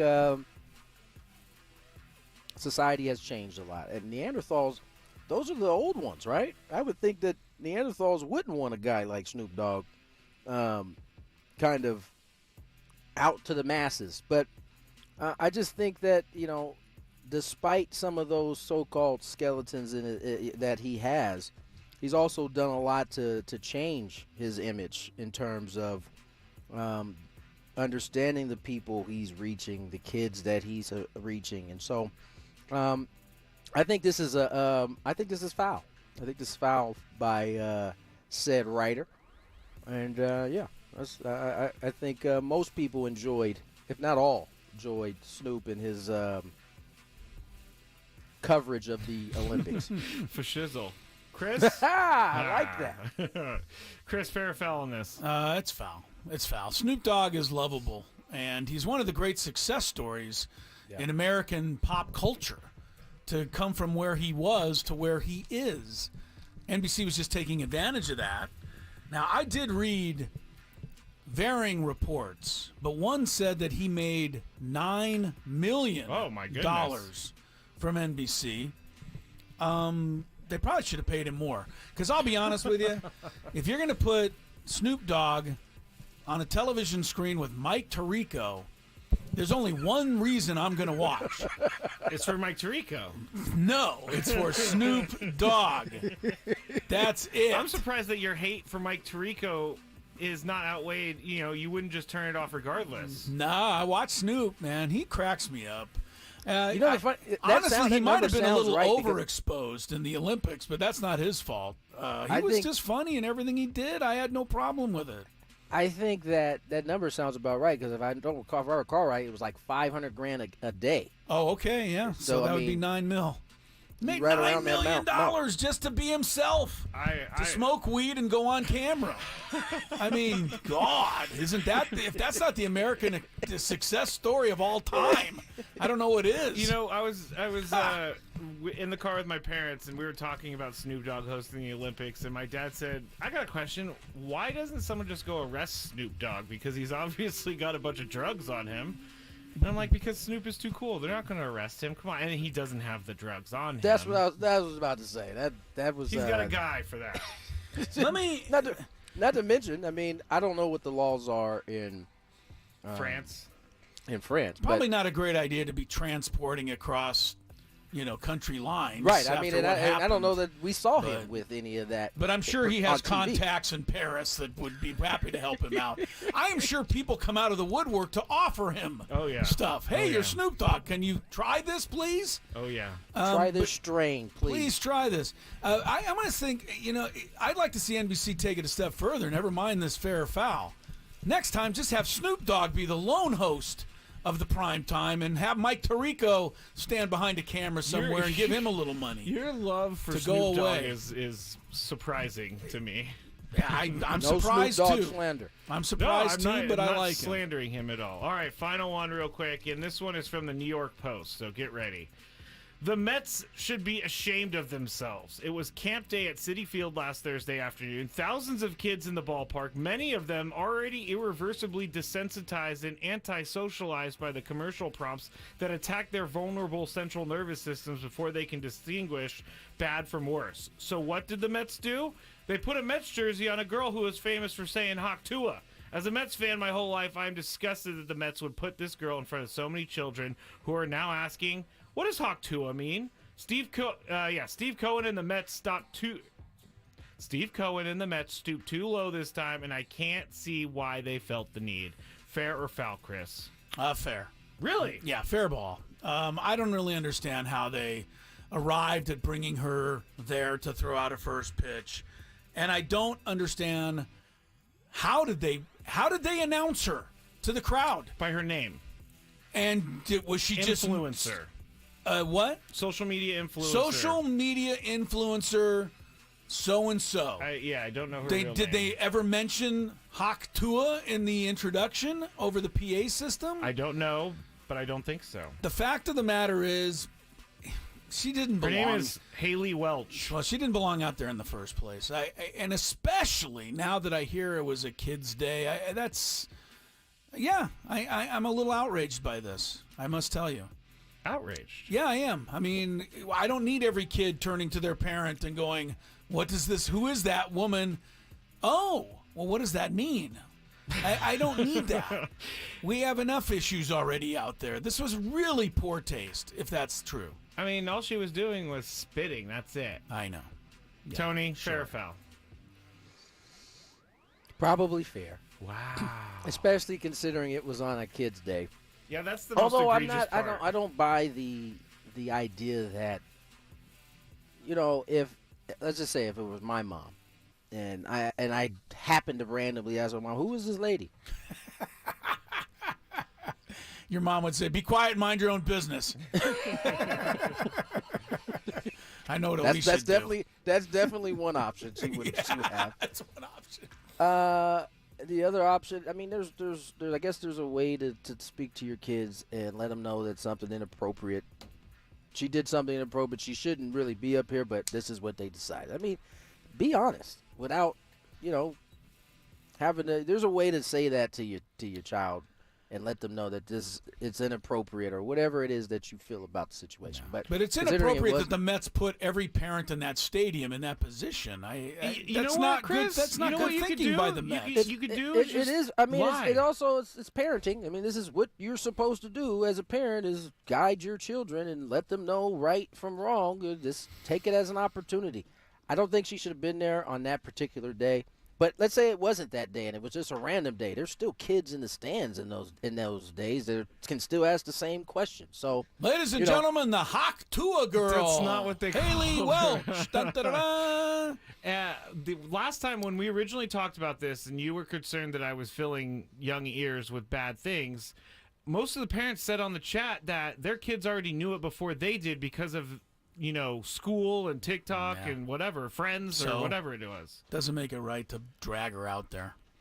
She's doing a good thing though. She's donating. I mean, they have pet social stuff. influencers throw out first pitches all the time. Yeah. Maybe not one that used the term Hawk Tua, but they definitely all got. How many little pole things. dancers have the Mets gone to this year? All right, Come on, Chris. That's please. not even close to the same thing. He's a really get off my lawn mode. Yeah, today, he boy. really is. Get off!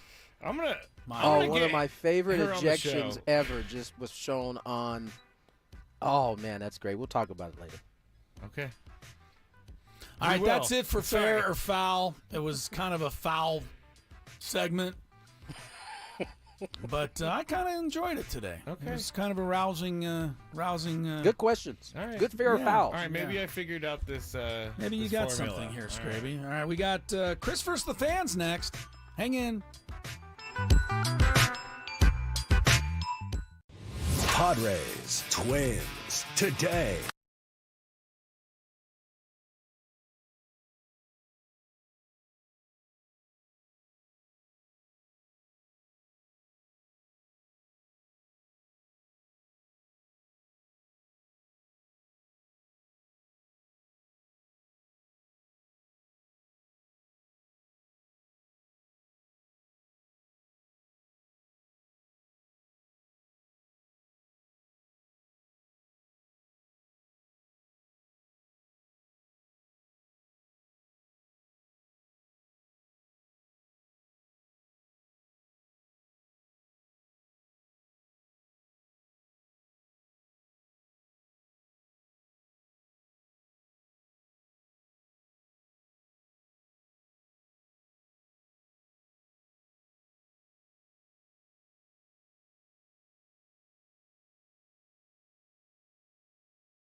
on 97.3 The Fan. Start, I guess, with an update on Ha-Sung Kim. If he's had his MRI, what are the results? Where does he stand? We have had the MRI. We're still working on getting the results and getting them evaluated. So I don't want to be announcing anything that's too early. It is more favorable initially, but I say that with caution because I've done this a while, and sometimes the imaging comes out and it's like it looks pretty good. And people get really excited, expecting to be able to play tomorrow. And then you come back and you get further imaging, and then you get second opinions, and then you get another image. It's deeper because it sees something better, clearer, and it shows up something that can be alarming. So all I can tell you is literally 10 minutes ago, I get a little bit of information that I'm sharing in real time with you that seems to be mostly favorable, but there's zero timeline to it. Other than, could always be a lot worse, and initially fairly pleased what it looks like, but still gathering information. Okay, so who on this show said that Mike Schilt would give us a rundown on Ha-Sung Kim today, and we would really not know a whole lot more than we knew before? I believe it was me, Chris. I think that was something that I said, actually. Yes, I think it was. Yes, it was. There was Mike Schilt. If you can make heads or tails of that, then you know what's the matter with Ha-Sung Kim. We know he's not playing tonight. That's really about all Mike Schilt was willing to share. He did go on to say that he's not available. He's not available to pinch hit tonight. He's not playing tonight. But as far as what the MRI showed, I could not make heads nor tails, about what Mike Schilt said there. It was just a bunch of gobbledygook. As far as I'm concerned, I'm not ripping Mike Schilt. This is what all baseball teams and all coaches and all sports now do. Well, they will not tell us anything because they cannot commit to anything they are not 100% on, or else their feet will be held to the fire. But I believe they are 100% on it. That's my point.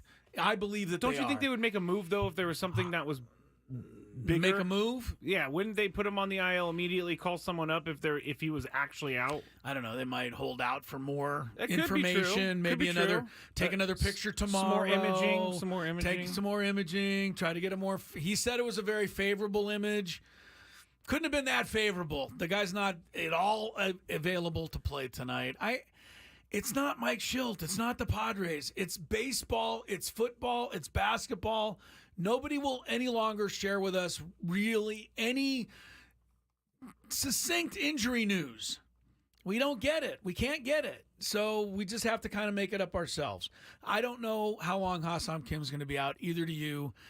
Apparently, neither does Mike Schilt. But I really find that hard to believe. As a guy I just do. It's too important. It's too darn important. The guy got hurt yesterday. This is almost 24 hours later.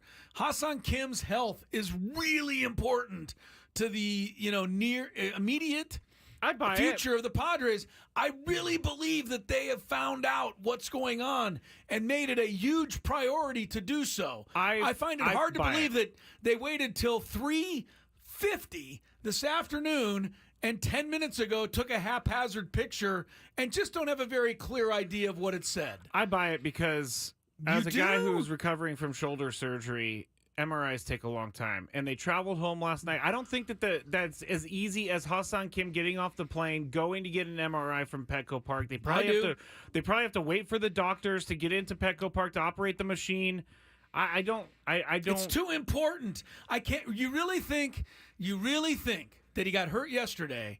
He's been home since last night, but they couldn't find anybody to get an MRI of him until about 3:50 this afternoon, and they're just now kind of going over the unclear results of that. I really can't believe that. I don't.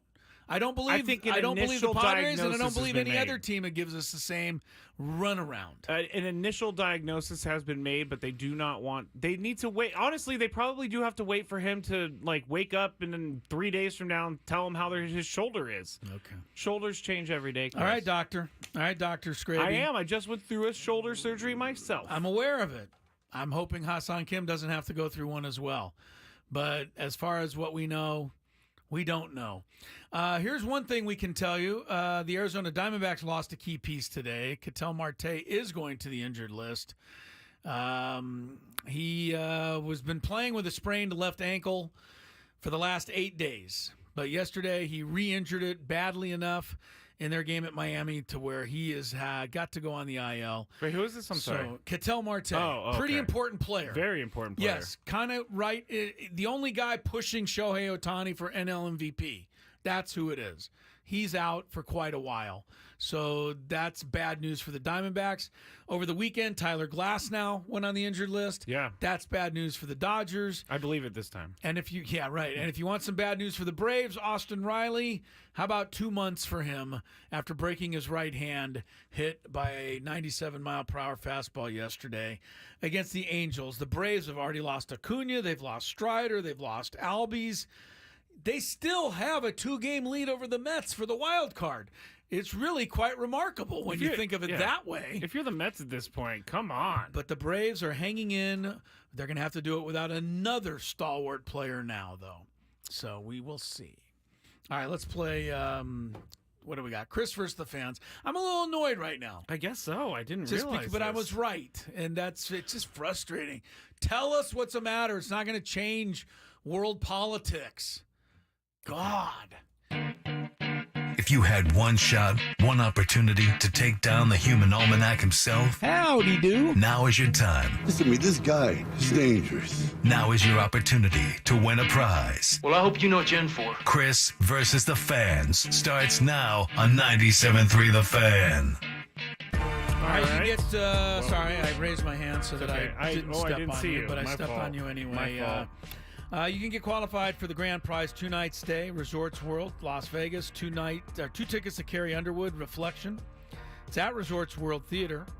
By overwhelming demand, Carrie Underwood is extending her Las Vegas residency called Reflection through spring of 2025. For tickets, either this year or next, go to axis.com. That's AXS.com. Also available at rwlasvegas.com.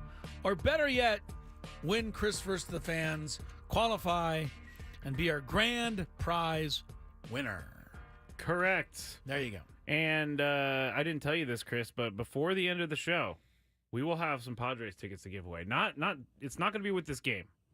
You have to stick around because we're going to be Padres giving tickets for tomorrow's game against the Twins. What? When did we get those? I just checked the thing. Oh, the first 40,000 fans will receive a Manny Machado collectible pin.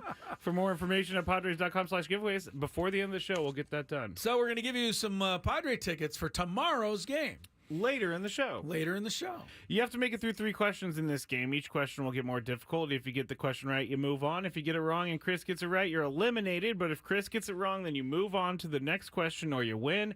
And Chris versus the fans is presented by SD Fat Loss. Lose 20 to 30 pounds in just 60 days. Visit sdfatloss.com to schedule your free consultation. All right. If you're a first-time player, let us know before you get into the first question, and you will get that for free. Thank you, Chris. By the way, I think every time you bring somebody on now, you should stop asking them if they're a first-time player. We make the announcement every time. If you can't tell us you're a first-time player on your own, sorry, you just don't get the benefit. I'm serious. Chris is really upset about I'm this. just in a mood today. I'm in a mood.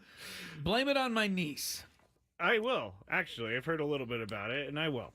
All right, let's go to the phones, and we are going to go with Luke in San Diego. Hello, Luke. How's it going, Traby? Pretty good. Are you ready to play? Yep. Very smart of Luke. He just asked how you were doing. He didn't ask how I was doing. We already know how you're doing. He already knows Mr. the answer to that question Grumpy right now. You're in a bad mood, we know. Mr. Grumpy Pants over there. Yeah, I know. All right, here we go. Question number 1 to Luke. 4 teams in baseball are tied for the most wins at 73. Name 2 of the 4. Just 2. Dodgers and who else is really good right now? Royals. Stay there, Luke. Chris? I don't even know if the Dodgers is right. I'm going to say the Orioles and Phillies. Sorry, Luke. It was sorry, Luke. Dodgers was right. Oh, they were? It's Phillies, Dodgers, Orioles, Yankees. Okay. 73. Oh my gosh, something just hit me. I forgot to put in fair and foul. There was a picture of the Yankees last night with the Little League World Series team, and the caption was, "This is as close as Aaron Judge is going to get to a World Series." Fair or foul, Chris? That's foul. Oh, I think it's fair. It's not. All right, here we go. He's just like every other player who's never been to a World Series yet. True. He'll never get there until the day he gets there. And then you'll all say, oh, he can get there. Yankees hate is fun, though. It is. All right, here we go to our next contestant. Let's go to Lance in Temecula. Hello, Lance. Hey, how we doing? Oh, pretty Hi, good. Lance. I'm doing well. Yeah, go ahead. Can we all just let Chris win just so we get in a better mood? I don't think that would put him in a better Not mood. gonna That's put me in a better problem. mood, Lance. He's so upset about this Hassan Kim thing. I am so upset. I almost rather you guys. I want you guys to win today. That'll make me feel better. All right. All right. Here, I'll do my best. All right, here we go. Question number 1. What sport is the movie $1 Million Baby about? Boxing. Boxing There is you go. correct. Saw that movie Oscar a winner. very long time ago. Oscar winner, not that good. Wow. All right. How do you really feel? No, it's good, but Oscar winner, not that good. Oh, I see. Like Okay. it's not good. Shouldn't have won Best Picture. Do you know what was up against it? Don't remember. Okay, we'll check that later. Here we go. Question number 2. Let me start that over. Wow. One NFL division had 3 teams make the playoffs last year. Name that division or the teams. The AFC North. Wow, that is correct. Drilled it. Ravens, Browns, Steelers. Made Isn't the that funny playoffs. that maybe the best team in that division didn't make the playoffs? The Bengals? Yeah, they're not the best, but the Yeah, Bengals yeah. are pretty good. They were in But the they playoffs didn't the make last it. few years. Yeah, they didn't make it. All Okay. right, here we go. Question number 3. You get this right. Chris gets it wrong. You qualified for Las Vegas.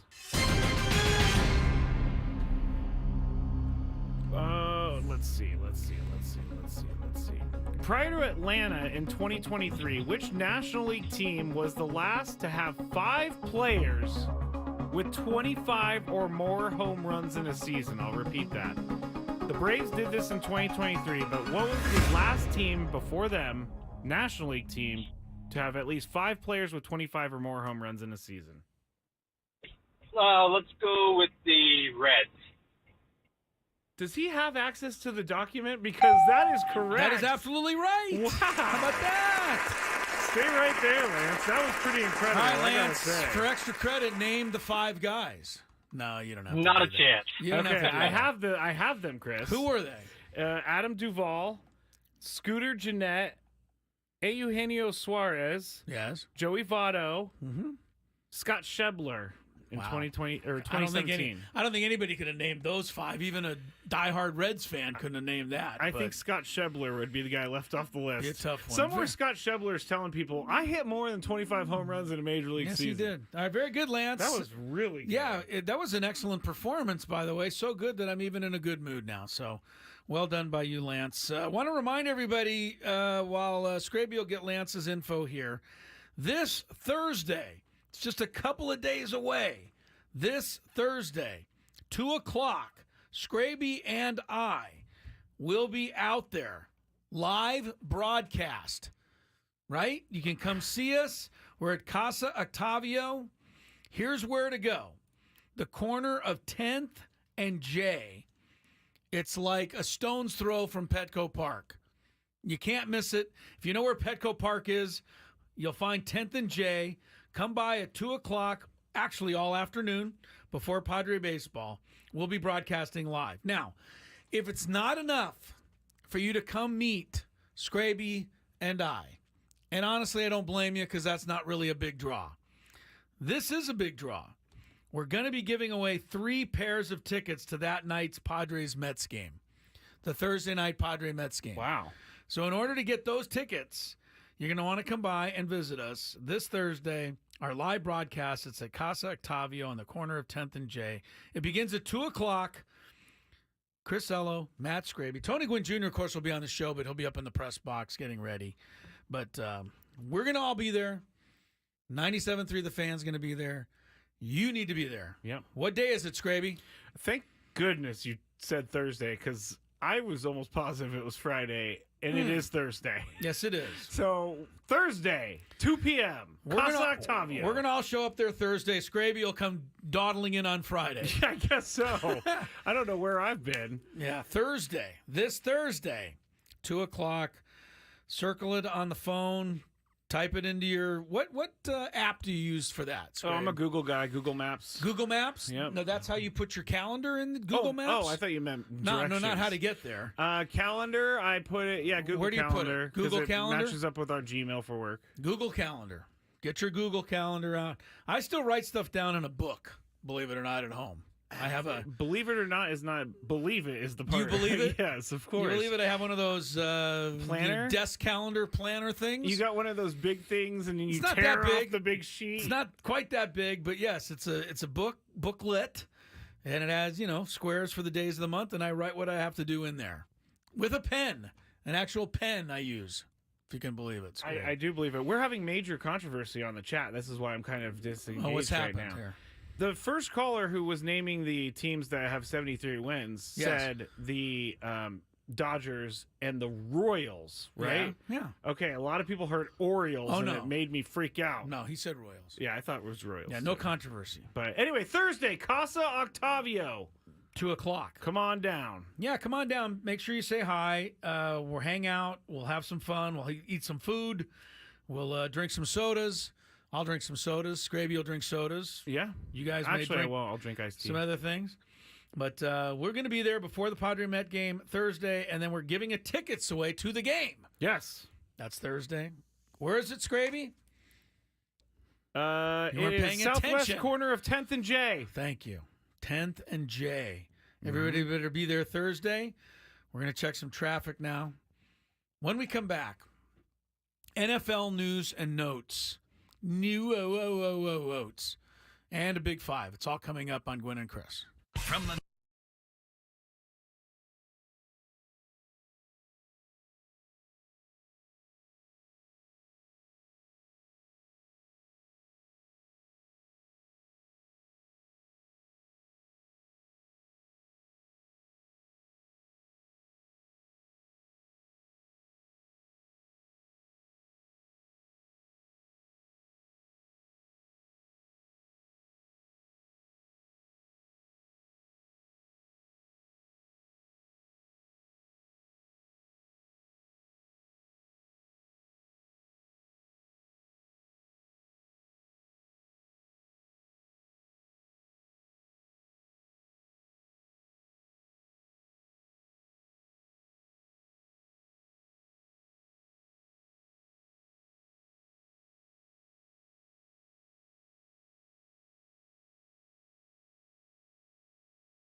One. That's 877 Web Now 1.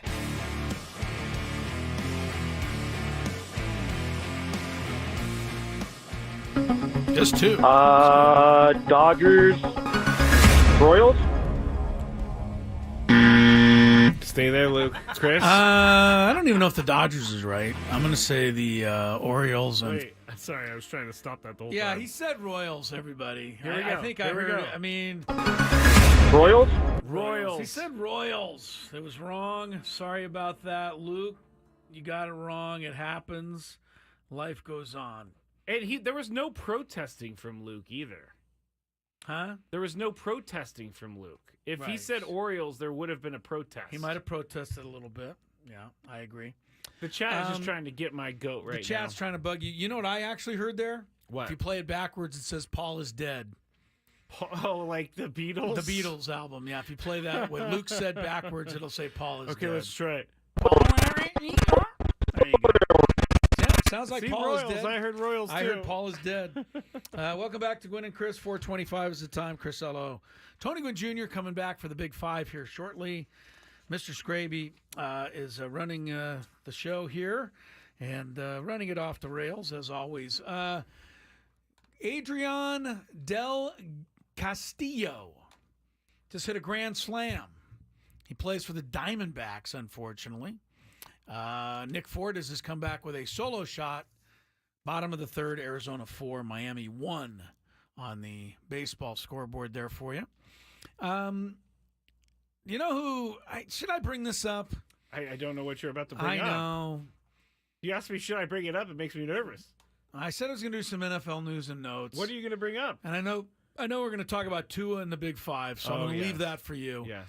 The Commanders have named Jaden Daniels officially their starting quarterback. Uh-huh. That's not a surprise. No. Marquez Valdez Scantling out, injured Buffalo. Shocker. Buffalo's having major receiver issues. Yeah, they traded their best one. Their best two. They've traded Stephon Diggs Diggs and Gabe Davis. Gabe Davis is not there I either. didn't realize that I didn't realize that. Yeah. Let's see what else. All right, so here's the other story in football, and this is an unfortunate story because all NFL players get grouped in here, and it's totally not fair. Oh, I know which story you're going with. Former player, and it doesn't even matter his name because I've never heard of the guy. I've never heard of him either. When they say former NFLer, I always think, oh, it's going to be someone I know, and then some guy who played for like 3 plays. It's going to be, Garrison Hurst or something. Hey, you leave Garrison Hurst out of this. The guy's name is Gosder Cherilus. He played with the Lions, and he was a first-round pick. So, at some point he came walking out on the stage, and everybody applauded this guy as one of the great guys in football history. He hugged Goodell. Yeah, everything happened. Apparently, this guy, Mr. Cherilus, was on an airplane flight near Boston. Or no, he's from near Boston. Where was he flying to? He was flying from Boston to... yeah, he was flying overseas. Ireland, Dublin, I believe. Ireland. Yeah. Well, I've done that same flight. It's a long one. Well, he almost didn't make it because if they could have stopped, I'm pretty sure they would have. I don't think they made it. The judge basically said, it's pretty egregious what you did as alleged. Here's what was alleged. He appeared drunk when he got on the plane. Been there. He allegedly argued with the flight crew about his seat. Have not been there. And an hour into the flight, decided to, I know no better way to say this, urinate on an elderly passenger. He then hit another passenger and took that passenger's seat, and then he passed out. I'm not laughing at the people that are being hit. I'm laughing at the passing out part. After all of that other stuff, he said that he took a sleeping medication that he normally doesn't use, and that resulted in behavior that is not representative of his character. I'm going to give everybody a tip. If you've never used a medication before and you're worried about something bad happening, don't do it on a flight to Dublin from Boston because you don't want that reaction. They had to return home to Boston. Are you buying this excuse from him? No. No. I'm not either. I'm buying that he drank a bunch, got on the plane, and also took a sleeping pill. Yes. And it mixed, and it mixed bad. There you go. Because I could, although I've never urinated on a passenger before, sleeping pills make people do weird stuff all the time. All the time. Okay. Well, hopefully we can all learn our lesson from this story. But God, what is going on in this world? We had on the plane yesterday or on the way up. I can't remember which one it was. You know how they do that thing where they say everybody needs to sit down, and then they turn on the seatbelt signal. Well, we were taking off, and as soon as we left the ground, some dude gets up and starts going to the bathroom. And the people are on the intercom like, hey, you can't get up right now because we're taking off. And the guy didn't care. Just kept going to the bathroom. They had to go put him back in his seat. What goes through someone's mind? What goes through the mind? And I understand if he had to go to the bathroom, he could have said that, but he didn't. He just ignored the people. I don't know what goes through the mind of the guy that when I'm waiting in the line for the, the little ticker light on to get on the freeway. Oh, the metering light. The metering light. And the diamond lane is empty next to me because there are no people with 2 passengers in the car. And so Joe Blowhard, who's alone in his car. Joe Criminal, we'll call him. Yeah, just drives right up the diamond lane. I know it's not a big deal. It's not, but it is. I don't get what goes through your mind. Because how do you just go do that and just go, this doesn't apply to me. We have doesn't apply rules to me. For a reason. It keeps our society in check. I don't understand that either, and I always love it when I see someone getting pulled over. We all love to see that person get nailed but it happens too infrequently. It does. When I used we to love it when the cop is standing at the top of the hill waiting for the person driving alone to use the diamond lane. We love this. We actually would like to get out of our car and dance and sing and applaud, but then we'd probably get pulled over too. When that's the whole thing with me, Scrape. It's the same thing with you. I don't even go how is that a thought process? You know what? That doesn't apply to me.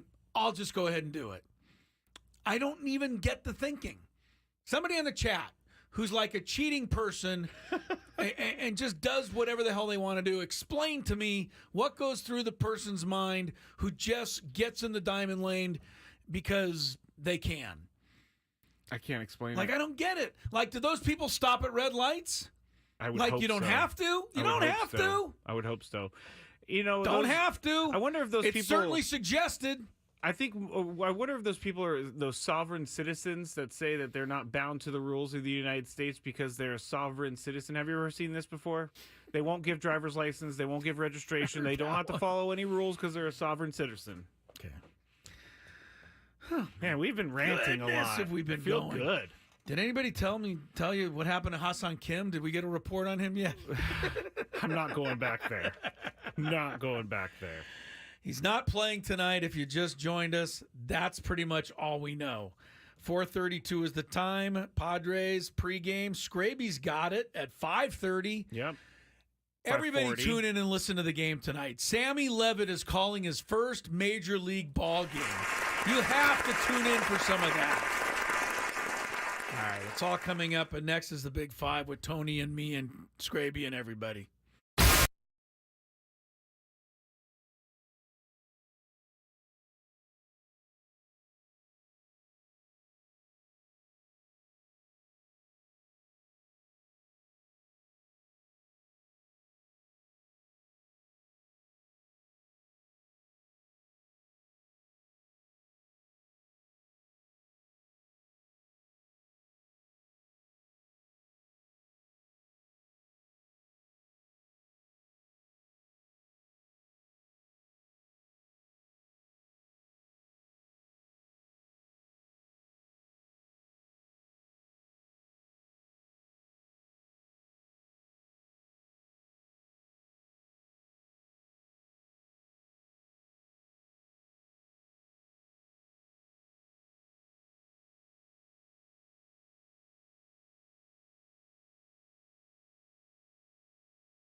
Oil change.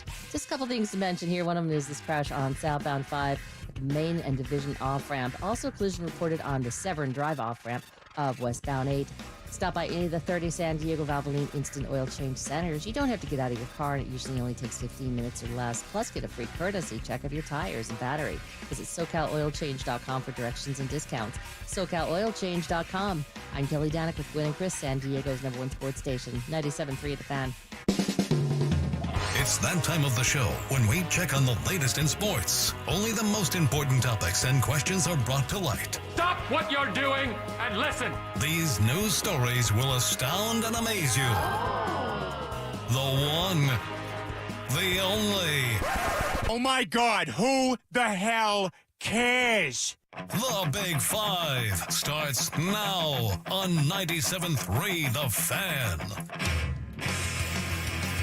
All right, happy to be back for the Big Five. And we're going to get right into it with Brian Hoeing, because Brian Hoeing is quickly becoming one of my favorite Padres. And he was actually number 5 on MLB Network Radio on Saturday, and he was asked by the host what his experience has been since he has been traded to the Padres. And here is what he said. You know, a new environment. Obviously, you want to come out there and show that, you know, the trade, what you're worth in the trade.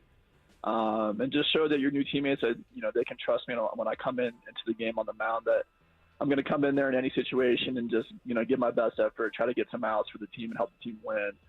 Also, you know, playing at Petco Park, you know, it's basically a sellout crowd every single game. So I think the fans cheering behind you has definitely added to some adrenaline on the mound, which obviously makes your stuff play a little bit better, and just having that fan support there during the games. And most importantly, I think the defense behind me too. There's been in my 9 innings with the Padres so far, I mean, I can count, you know, 6 or 7, 8 good plays that the defense has made that has really helped me out, you know, to get through to some innings there. All right, that was Brian Hoeing on MLB Network Radio on Saturday. You can see that it sounds like he has had a great time playing here in San Diego so far. But, Chris, where does Brian Hoeing rank in the Padres bullpen right now for you? Well, first of all, he ranks number 1 on my list of mayoral candidates for the Padres. He's trying to get votes everywhere he goes. I mean, he's giving applause to the organization for bringing him in. He's giving applause to the fans for filling up the ballpark, and he's giving applause to all of his teammates for making great plays behind him. So, if he runs for office, he's going to be in good shape. As far as where he ranks in the bullpen right now, I mean, I don't really know that the ranking matters per se. You know, I mean, I know everybody wants to do, there's a number 1 guy and a number 2 guy. I think he's the number 1 guy for the situation that he's needed, which is kind of anything, a Swiss Army knife type of guy. You know, I would think if everyone was down, or, you know, they'd already used a couple I wouldn't think Mike Schill would hesitate to bring him in the 9th inning with a 1-run lead. If that's just how it had to happen one time, he's pitched that well. So, yeah, I don't know what his ranking is, but I think he's, you know, right now incredibly reliable. Tony, where does Brian Hoeing rank in the Padres bullpen right now for you?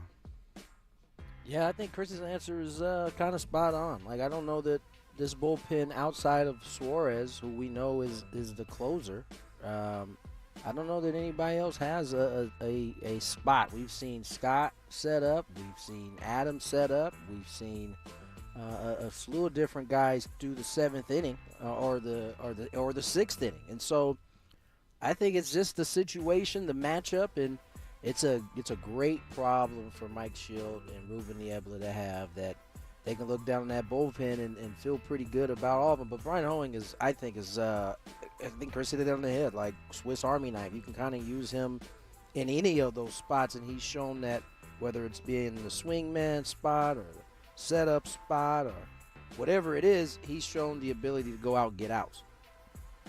Number 4. Yesterday, the San Francisco Giants played their final games at O.Co Coliseum this weekend, and Mark Canha even scooped up some dirt from home plate after the game to commemorate the occasion. I say that to bring this up. Saturday night, the local news station up there had a full-on 30-minute Raider pregame show in the Bay Area, even after they left. Obviously, there's still interest there. Now, I was told many times from family members over the weekend, they're done with the A's and they're not going to be following the A's to Oakland. However, Raiders fans have followed out of Oakland. Raiders fans have followed the team to Las Vegas. Tony, do you think A's fans would follow the team wherever they go? Who followed what's the fan A's? base followed The them? A's. The Do you A's? think the A's fans will No, follow them? Before that, what was the example? He's saying that the Raider fans have followed them to Vegas because they have a radio show, a post-game show or TV show in Oakland. Yes. Oh, okay. First of all, the Raiders brand is not the same as the A's brand. Raiders are in that Cowboys, like, cross the nation type deal. Like, you find Raider fans everywhere. So I don't think you can necessarily, compare the two. I for one, don't think the A's will be able to take too many Oakland fans away. I mean, they have had a long history at this point, of pissing off that fan base. So if they get a couple, that would make sense. But I don't think they're going to have a large fan base of Oaklanders that decide to go with the team where they end up, whether they end up in Vegas or not. I think that bridge it's kind of been burned. Yeah. Chris, do you think A's fans would follow the team wherever they go? Well, first I want to comment on the Raiders having a pre- and post-game show in Oakland for the Las Vegas football team now. That's nice, and it's all well and good. But we in San Diego still carry just about every Charger game. But we don't have a dedicated pre- and post-game show, do we? We have postseason coverage. We have, if you go on the right channel, I've run into it myself. Surfing channels. I've seen weekly Charger talk shows that air here in San Diego. I immediately moved past them. The fact that the Chargers are shoved down our throat in San Diego has kept a few people following the team, but I don't think that San Diego in any way, shape, or form has followed the Chargers to L.A. So I don't think that just because they're putting together a little show there a couple of years after the Raiders have left, that the fans of Oakland are truly following the Raiders to Las Vegas. That said, nobody's following the A's to Sacramento. Thank you. Absolutely no one, I don't think. I mean, yes. I mean, Sacramento's not too far away, though. Yeah, right. I mean, people could go to a game. It's a like couple an of hour. hours away, hour and 45, but I can't see it. All right. Number 3. Chris is really upset by this Raiders show. They don't even show up to the A's games in Oakland. Why are they going to go show up to an A's game in Sacramento? What'd they do that for? My uncle said he just bought tickets because it's been fun to go to games with no one there, which is kind of true. Okay. The Dan Levitard show had a sit-down with Dolphins quarterback Tua Tagovailoa, and he was asked, what the biggest difference between his former coach Brian Flores and his current coach Mike McDaniel is, and Tua did not hold back. To put it in simplest terms, if you woke up every morning and I told you you suck at what you did, that you don't belong doing what you do, that you shouldn't be here, that this guy should be here, that you haven't earned this right, and then you have somebody else come in and tell you, dude, you are the best fit for this. Like, you are accurate, you are the best whatever, you are this, you are that. Like, how would it make you feel listening to one or the other? You see what I'm saying? And then you hear it, regardless of what it is, the good or the bad, and you hear it more and more, you start to actually believe that. I don't care who you are. You could be the president of the United States. You have a terrible person that's telling you things that you don't want to hear, or that you probably shouldn't be hearing. You're going to start to believe that about yourself. And so that's sort of like what ended up happening. And it was, it's basically been, 2 years of training that out of not just me, but, a couple of the guys as well that have been here since my rookie year all the way till now. That was Tua with the Dan Levitard show. And I could ask you, is Tua soft? I could ask you, should Brian Flores get another job? But I'm going to ask you this, Chris. What's the end game for Tua here? The end game for what? What he said today? Yeah, why did he feel the need to bring this up? Why did he feel the need to bring this up? Because he could have just said, I feel like Mike McDaniel is a coach that's better suited for my skills. Well, I don't know. First of all, I'm not going to say he's soft. I didn't ask but that. I just want to comment. Okay. I want to comment on what I heard there. Sorry. And I read earlier. I want to comment on it. I don't think he's necessarily soft, but what I wanted to point out is we had a situation in here in San Diego with the Wave not too long ago where an employee felt like they were treated terrible. by an employer who, actually returned the favor and filed a lawsuit against the person who blamed. My point is, I think a lot of things can be true here. Brian Flores might have been tough on Tua, and maybe Tua didn't appreciate a coach who was tough on him. But I think that is, unfortunately, become the way of a lot of younger athletes nowadays. I think they need to be coddled a little bit more than athletes used to be, and that's a general statement. It doesn't apply to everyone. So having said that, I mean, look, I have a lot of people who write me on Twitter all the time, tell me how terrible I am at this job. Sorry. I hear it all the time. So maybe I shouldn't, start to believe it, but I think you gotta have a thick skin, especially if you're going to be the quarterback in the National Football League. So I'm happy for Tua that Mike McDaniel's been so supportive. I think that's a lot of the reason why he's been more productive. And I think his end game here was trying to explain to people why it took him so long to be as good as he's been lately. I like that. Tony, what is the end game for Tua here? This is going to be one of those shows today where I feel like Chris is like in my head in terms of these answers. That's as good as I think you can say it. I was going to say almost the exact same thing, that, certain guys adapt, or not even adapt, are just better suited for certain coaches and certain styles of coaches. I think the key thing in that thing was he said, if I can put it in the simplest terms. The problem with that is when you're being coached up, I don't know that you could just put it in simplest terms and explain, how that actually went. Because it virtually sounded like he told him he sucked and he didn't belong there. But that was in the simplest terms, right? So how that was being relayed in real time, I don't know that that's the explanation that gives us a great understanding of exactly what happened. I think that was just kind of in order to keep it short. He had to choose those words. But I think Chris is right. I think we are, and I'll give you an example. Earlier in the season, baseball season, Ron Washington went off on, I think it was Guillermo for not getting a bunt down. Late in that game. And he aired him out publicly. And, I going across this country to go to different stadiums, I ran into a couple former players. I won't mention who they are, but they felt like in the time that was the wrong way to go about it. Now, these guys came up a little bit after I did it, but it was around the same time.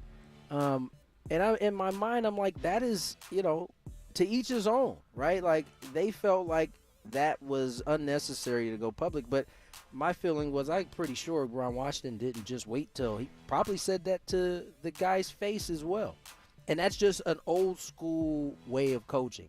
And an old school way of accepting that coaching, I must say, is if a coach aired me out, honestly, and said, you should get the bunt down, and I was asked about it, I'd probably say, yeah, I should get the bunt down. Yeah. But in this day and age, I think a lot of people say, how dare he say something publicly about me? So I think there's a difference. And so I think that is, there are many styles of coaching, and not everybody thrives in a ultra positive environment. Some people need the kick in the rear end, if you will, to kind of get you going. It seems like a guy like Tom Brady thrived in that kind of environment. And so, I think, I think Chris is right. This is kind of how it goes in today's day and age. I have a theory that the reason we're quote-unquote soft these days is because we get criticism from every angle. It doesn't matter where we go. We have criticism in our face. It's a different level of criticism in 2024 than there ever was for all of us. Really. Did I mention today, Scraby, that you really could be a little better what you do? Sorry. Thank you for delivering that carefully, because you know how I take those things. I'm very sensitive. Yes, you are, Tua.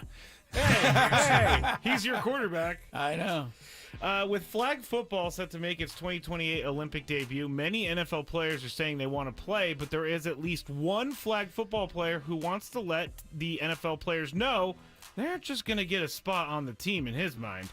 Daryl Hoosh-Doucette, who is the Team USA quarterback, said to The Athletic, I think it's disrespectful that they just automatically assume that they're able to just join the Olympic team because of the person that they are. They didn't help grow this game to get to the Olympics. Give the guys who helped this game get to where it's at their respect. So who's up? Tony's up. Do you agree with him, Tony? I think I kind of do. Yes! In a small way. I mean, I think there is something to be said about all the people who have been playing this game that got it on the map, that, you know, got it to this point. Like, I can totally understand that kind of the feeling that this I don't know if he's a young man or what, but this man has. Hoosh. I see it. Now, then there's the other side of the coin, which is, at the end of the day, how much are you going to value those that that kept this game alive or brought this game to the forefront versus what America loves to do more than anything? Win. And if you're gonna prove the fact that you're gonna be able to help do that, then absolutely. But I do think regardless there should be some consideration for the guys that certainly help get the game there. Does that mean they need to play in every match or game that they have when come Olympics? I don't know, but it's just based on what we know about USA Olympics and how we move. This might be an uphill battle for him. I mean, Tony, the comments are all saying that same thing. Like, yeah, we don't want to lose. We want to actually win this thing. I mean, I'm not even mad at that. I know that opinion, because I mean, I don't know. Would we all be okay with a flag football team showing up that isn't our best? I don't really care, to be honest. Okay, I mean, I want to win. I want to win, but I also want Hoosh to be on the team because Hoosh. I kind of do too. Well, maybe he'll but make the team. I don't know if it's gonna go his way though. Yeah, I don't think every guy who's like playing right now should make it, but Hoosh definitely should for some reason in my mind. Chris, do you agree with Hoosh? I agree with Hoosh, but Hoosh is not going to be playing. And here's the thing. Poor Hoosh. Yeah, Jason Tatum was hardly even playing for the United States basketball team. He's one of the greatest players in the history of the sport. But Steve Kerr deemed that in order to win the gold medal, it was best to have Jason Tatum sitting out. I'm pretty sure that whoever the coach of the football team is, whether it's Manning, either Manning or whoever it is going to love Hoosh's story. But when they get a chance to put, Patrick Mahomes in at quarterback, it's going to be pretty tough for Hoosh to see some playing time. So this is a wonderful thing. It's a wonderful notion. But as Tony said, and you agreed, we gotta have the gold medal. Because what would happen if we didn't get a gold medal? That's not true. You cheered actively against Team USA basketball to lose. I don't share that. Treasoner. I don't share that. I know. I don't share the thing that we have to win a gold medal at every single thing. I like it. But it's, to me, it's not the end all. But to the U.S. people who run this stuff, it is. Random off-base question. Which sports do you deem that we do have to get the gold medal in? Archery. I don't know. There's none. Breaking. There's none that I feel we have to get it. I would say swimming, track and field, skateboarding. I just feel like if we had like let's say a 3 Olympic run where we weren't medaling. Damn well. Like in basketball or something? No, like in everything. Like we just. Oh, like we lost out to China and France and everybody came in like third or fourth. Like we're just happy to be there, right? Put us in our place. That's for we deserve 4 Olympics, we didn't finish like on the leaderboard where you could see us. When I grew up, we didn't finish on the leaderboard. I must tell you, the USSR and Germany used to whip our butt. And I thought the Olympics were still cool. It's okay. It's okay with me. I haven't grown up in that era. It all makes USSR sense. whipped us badly. Chris in the Olympic is a fan medals. of the Soviets. There you go. We've had this guy. You've been a treasoner this whole time. I grew up behind the Iron Curtain, my friend. Oh my goodness. one. FBI's on their way. I know. The lockdown. All right, so at the Chargers home game against the Rams over the weekend, there was something that happened on the video board that caught everyone's attention. A guy in a Rams jersey and his quote-unquote girlfriend were shown on the kiss cam, and he ended up getting up to propose. While he was proposing, a fan with nachos tripped and spilled the nachos all over the guy proposing on the big screen. People thought this was fake, and it was fake. The Chargers seemingly set this up. How do we know? A Rams beat reporter tweeted out that she saw the rehearsal of this before the game and knew it was fake all along. Man. So I switched my attention to the woman last year at a Chargers game who was cheering like no fan actually cheers, and I maintained it was a setup. Chris, is it kind of weird that the Chargers... I'm just going to ask you, do you now believe that was a setup? Last year's thing was a setup. Everybody said last year's thing wasn't a setup. That's all I can go with on that. It did look kind of set up to me, but since everybody said it wasn't, I have nothing to prove otherwise. But this particular incident, you got to be kidding me.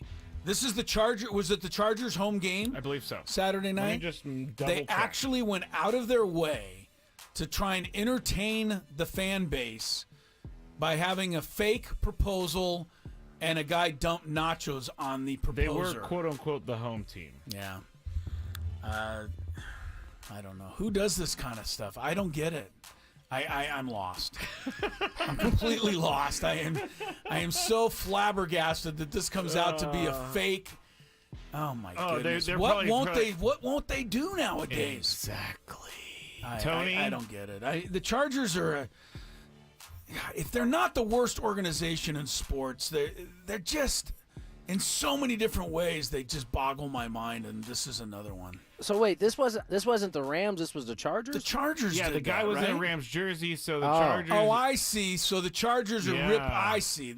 So they weren't trying to entertain us. They were trying to rip the opponent. I think they were trying to create a viral moment. This was their way of ripping their opponent by saying, "Look at the Ram fan proposing, and we dumped nacho cheese on him." Yeah. The Chargers are so stupid. I can't even fathom it just being any dumber than that. Tony, I don't even know where to go with it because I want to ask everything, but do you think last year was a setup now that this was proven a setup? No, you're still wrong on this. That wasn't a setup. This sounds like it was a setup, and it's pretty stupid. It's just, why even, I don't even understand it, honestly. Like, what is the point of by the way, dogging the team that you're paying rent to be there? That's true. That's true. Like, what kind of that's like disrespecting the landlord. Like, so you can get evicted. I don't understand it. It's just, it's a very Charger-y move. It's so childish, it's almost like man. they just try too hard sometimes. That's what it is. They do try too hard. All right. That's it for the Big Five. When we get back, we're going to get you set for this important series between the Padres and the Twins on 97.3 The Fan.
All right, we're back. Gwynn and Chris. Happy hour gets underway here. A little after 5 o'clock.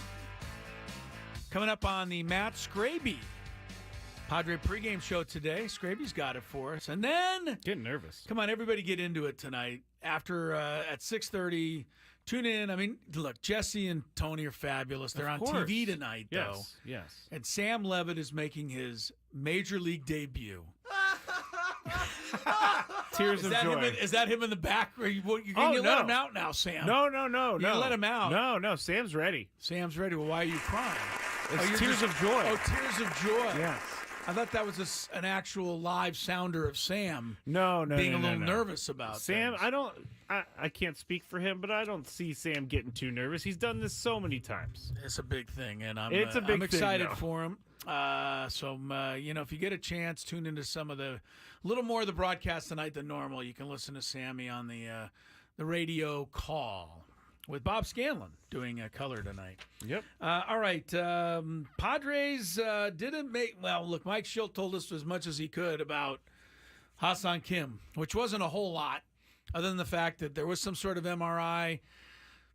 They're a little bit encouraged, but they're not sure yet, and they got to wait, and they really don't know. We do know this. Ha-Seong Kim's not playing tonight. He's not available to pinch hit tonight. But as far as how long he might be out, we really don't know.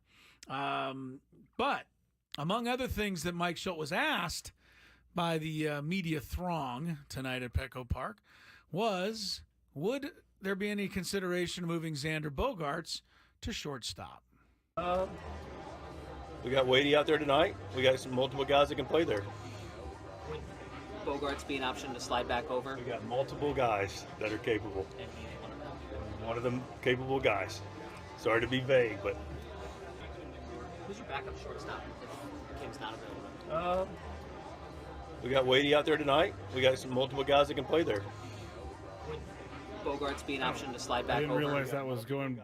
That was looping. Yes, it was looping. It sounded like they were having the same. Sounded like AJ Casaville just kept asking poor Mike Schilt the same question over and over again. Totally thought that's what happened. Yeah, I know. He only asked him once. It just was looped. Now, there. you had a problem earlier with the discussion of Ha-Seong Kim and the vagueness of that. Now, the vagueness of the answer, and how he's feeling. This vagueness does bother me. You don't like this vagueness. Because we all know that Xander Bogaerts can play shortstop. It's not a secret that he can play shortstop. Seems like a fair question, and it seems like it'd be easier to say that, we really haven't figured out exactly which way we want to go yet at shortstop.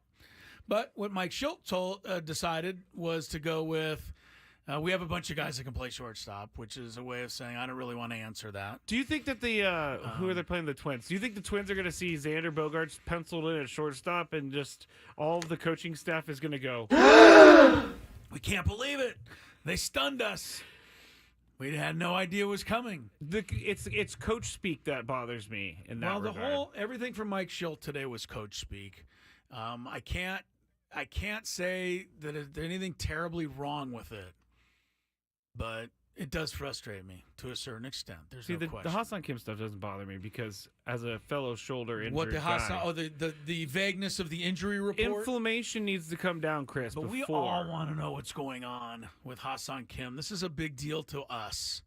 As fans, as people following this team, man, we got a shot this year. We don't know how long our starting shortstop might be out. I think we have a right to ask that. In a couple days, maybe. Tomorrow. We they don't have information by tomorrow, then I'm with you. We weren't told a whole lot today. That's for sure. Arizona's leading Miami 5-2. They're in the bottom of the fifth. Dodgers are home to the Seattle Mariners later. Little news from that game. Newly acquired Tommy Edman and long-time injured Max Muncy, both expected to be in the Dodger lineup tonight. Is that his position, long-time injured? Well, he's been out for a long, long time, this guy. So Dodgers might get Muncy back tonight. Probably going to get Muncy back tonight. And they're going to have Tommy Edman, who they traded for at the trade deadline, going to have him for the first time this evening. All right, a couple of other things to discuss on baseball. Our guy, Bradford Doolittle, is back in the world. Oh, no. Yeah, I know. I can't help it, Scraby. I don't write this stuff. I don't want to go I just report it.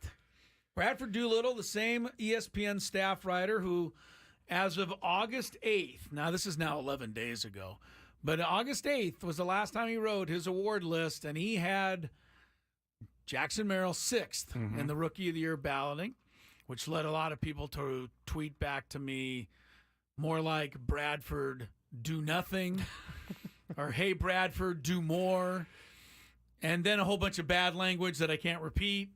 But anyway, Bradford Doolittle's back at it today. ESPN staff writer trying to figure out a way to quantify overrated and underrated players. All right? Okay. And he's come up with some rating system. I have no idea. If you want me to read how he figured all this out, it would take a little too long, and I'm pretty sure it would leave you confused. Okay. But he has come up with some sort of formula how to rate who's way underrated and who's way overrated. Okay. Okay? Now, just for example, in his mind and his rating system, the most underrated player in baseball is Ian Happ of the Chicago Cubs. And again, it's so difficult to explain this, but it has a lot to do with the WAR statistic, which is a big Bradford Doolittle fallback Well, he also option. loves his Cubs. Yeah, he keeps choosing Cubs. Okay. Anyway, yeah, the WAR thing is a big deal. Brian Reynolds of Pittsburgh is on the underrated list. Brandon Nimmo, the Mets. One of the guys on the list of underrated is Ha-Seong Kim. Says that Ha-Seong Kim is another player on the underrated list, but he's having a down season. He's still now. I'm gonna. This is gonna show you how smart Bradford Doolittle is. Uh-oh. Wait till I read this, and then you tell me where I might have a problem with this. Okay. Okay. This is a trivia for you, Scraby. I'm Okay. gonna read what he wrote, and you tell me where it is I might have a bit of an issue. Okay. I said Kim typifies the kind of player who gets persistently overlooked. He is the type of player who creates a disproportionate. Sorry, I know that wasn't good. He creates a disproportionate amount of value in categories other than hitting. Kim has been above average at the plate, but where he shines is in the field and on the bases. Ooh, where he shines. He has put up a 15.3 WAR. Blah blah blah blah. Yet to appear in his first All-Star game. Again, I don't want to fight with you, Bradford Doolittle, but have you ever seen a Padre game? Because Ha-Seong Kim, look, if Tony agrees with me, you know it's accurate. Yeah, that's true. Ha-Seong He said Kim, it leaves a lot to be desired. Ha-Seong Kim is a terrible base runner. He's fast. He can steal second base. He's fast. But in terms of his knowledge on the bases, awful. Anyway, but according to his WAR, he's so good at all those little other things that he makes the underrated list. One more guy, and then I'll move on from this, and then I'll hopefully leave Bradford Doolittle alone for a while. I don't think it's true, though. Probably not. Here's his overrated guys. Are you ready? You're going to love his first one. Juan Soto? Mike Trout. Oh, okay. All right. Incredibly overrated. And I'm not going to read it all because we don't have it. Well, we have time. He says, you're not going to win many friends by calling Mike Trout overrated. Really, he isn't overrated because he's still so good, but he doesn't play, et cetera, et cetera. All right. Teoscar Hernandez makes his overrated list. Vlad Jr. makes overrated. Paul Goldschmidt is overrated, former MVP. And the final guy on his overrated list of players in Major League Baseball,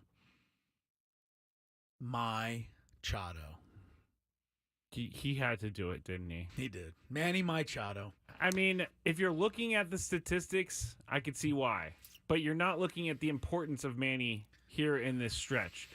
Tyler has it right. It's because he's only looking at like stolen base stats when he's doing these things. Machado's story, he's a great player and he's recognized for it, but his support has held up longer than his performance. According to this, I didn't write it, said Machado was down to 2.9 in WAR, and this year he's on pace to record his worst big league season in some categories, though he's trending up lately. Yes, he is.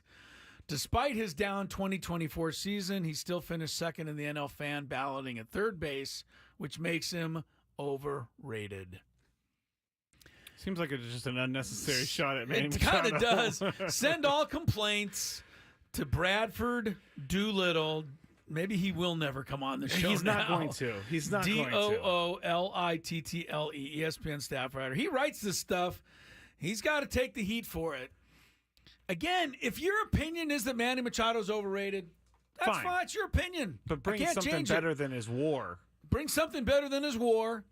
And if your opinion is that Ha-Seong Kim is underrated, please don't tell me he's a great base runner. Because we all know. Because he's not. Sometimes he runs into outs. A lot of times. Come on, Bradford. You can do better, buddy. You can do better. Jackson Merrill, 6th best rookie. Stop looking at only WAR. You're hired by ESPN. This is a worldwide leader in sports. I need a little more in-depth coverage here. If you're just looking at WAR and telling me Mason Wynn is better than Jackson Merrill, I know that the WAR says it, but nobody else's eyes see that. Tap says on the chat, I think this is right. ESPN doesn't care about baseball, and he didn't say this, but I'm saying this, and their coverage suffers because of it.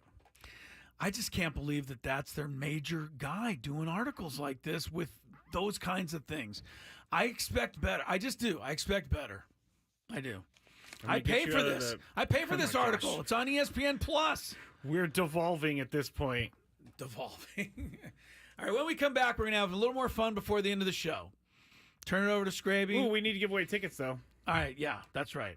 All right, yeah. Before all that, I got to give away some Padre tickets. Yeah, so that's even better than the other thing. A pair of tickets to tomorrow's Padre games, a game against the Twins. Arrive early as the first 40,000 fans will receive a Manny Machado collectible pin. More info at Padres.com/giveaways. All right, you're going to win tickets to see tomorrow night's Padres-Twins game. Here's how. You're going to call in 833-288-0973. And if you're calling already, you're wasting your time. Because I haven't even asked the question yet. True. And Scraby's going to hang up on everybody who calls in too soon. True. You got to answer this trivia question. Who was on the mound?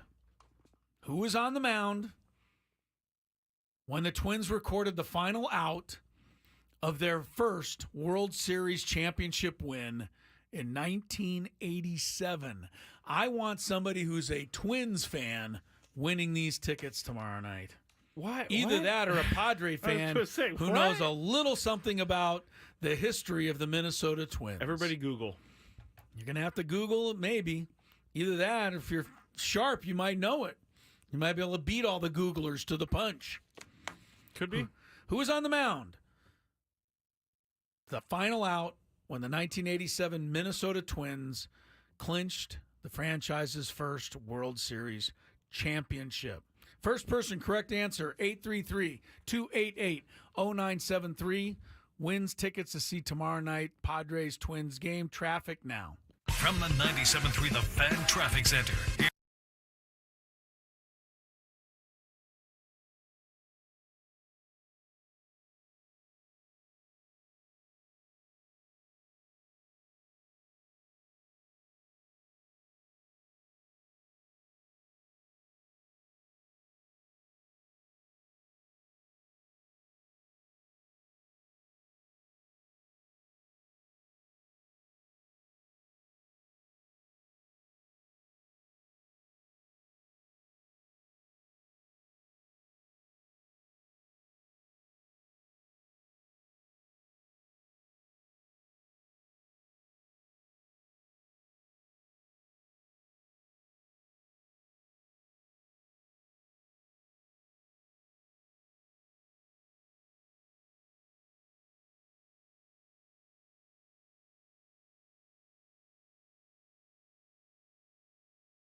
scoreboard, Arizona 5, Miami Marlins 3, bottom of the 6th in Miami. Dodgers later against Seattle. Both Max Muncy, Tommy Edman due back in the Dodger lineup tonight. Edman was traded for at the trade deadline. La Jolla product. Max Muncy's been on the injured list forever, but he's off it, and he's probably going to play tonight for L.A. Ha-Seong Kim will not play tonight for the Padres. We don't have a whole lot more info than that. Mike Schilt was not tremendously either forthcoming with information or just doesn't yet have the information, as Scraby believes. I think that's true. As you I believe. think it's true. All right. Congrats to who? Jordan. Jordan, well done. That was a tough question. I don't know if he Googled it or not, but 1987, the Twins won their first World Series. They beat the Cardinals in 7 games. A great reliever by the name of Jeff Reardon was on the hill for the final out of that World Series. We had some good guesses, though. Jack Morris, he was the hero for Minnesota in 1991, the famous game where they beat the Braves. And the other guess we had was Frank Viola, who was the ace of that 87 team and did pitch in the Game 7, but pitched 8 innings, did not get the final out. Jeff Reardon got the final out. That was the question.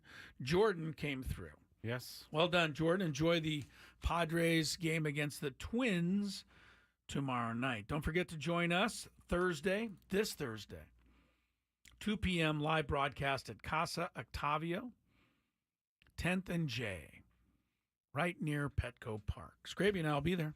And we'll have 3 pairs of tickets to give away to that night's Padre-Met game. You want tickets, man? We're coming up with tickets here. We do have tickets. We're doing all right. Did you see this, Scrabe? Got What? a couple minutes left. NFL power rankings are out for the first time. Oh, yeah. Rumbling, Yeah, bumbling, now, stumbling. here we go. We're less than a month away, easily less than a month, from the start of the regular season. September 5th, I believe. Yeah. I'm going to give you a little trivia, see how you do, Scrabe. Okay. I want you don't have to name them in order, but give me the top 10 teams in the power rankings. See how you do. Chiefs. Just as of right this minute. Chiefs. Chiefs are number 1, and Yeah. they deserve to be. Sure. They're 2-time champs. I agree. 49ers. 49ers are number 3. I think you could make an argument for number 2, but they're number 3 right now. I'm thinking they would have the Bills in the top 10. Bills are in the top 10, but down at number 7 now. After a lot of defections. Let's see who else. Let's go with. You're 3 for 3. I know. I'm trying to stay see how you do perfect. Let's go with the Cowboys. Cowboys. That's your first strike. They're 11th. Oh wow. Yeah, they're not in the top 10 right now. Okay, it's not the Raiders. It's not the Chargers. Not the Seahawks. Are you going through every team in football? It's not the Broncos. All you have to do is think of last year's playoffs, for heaven's sakes. Lions. Lions are in there. Yes, they're number 4. Packers. Packers are there. They're Okay, number. thank you for that. They're number 10. The Packers are. Please tell me this is not my official guess. Please tell me the Bears are not on that list. No, they're not. Okay. Let's see who else was in the playoffs. What about the Bengals? Bengals are there, number 9. They weren't in the playoffs last year. No, they were not. But they are number 9. Ravens. Ravens are number 2. Yeah, they're ahead of the Interesting. Niners. So who do I have left? You have 7 correct. So you need 3 more teams. You need the number 5, 6, and 7 teams. 5, 6, and 8. In the current The beef is giving top me 10. The beef is giving me beef on the chat for not knowing, but it's a lot harder when you're put on the spot. Okay, let's see. What can you do here? It's 3 teams that are all pretty good. One was in a Super Bowl recently that you're not thinking about. One is really, really highly touted this year. Oh, did I maybe say the too Eagles high. yet? You didn't. The Okay. Eagles are 5th. Now you're just missing the number 6 and the number 8 team. The number 6 team is way too high. Houston Texans. That's right. I knew it. And the number 8 team is all that's left. And if you don't guess them, I'm going to come over and wring your The neck. Dolphins? Damn right. I didn't even, not to make fun of you, I didn't even consider it because you sit here and tell me how bad they are every day. Well, they've lost their whole team. I don't know how they rank 8th, but they do. I don't know about that list. I mean, I don't really know who's better, but I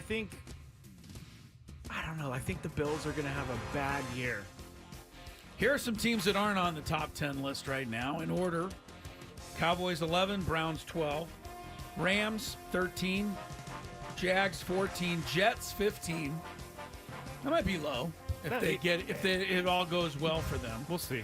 Steelers 16, Bears way too high 17, Colts, Falcons.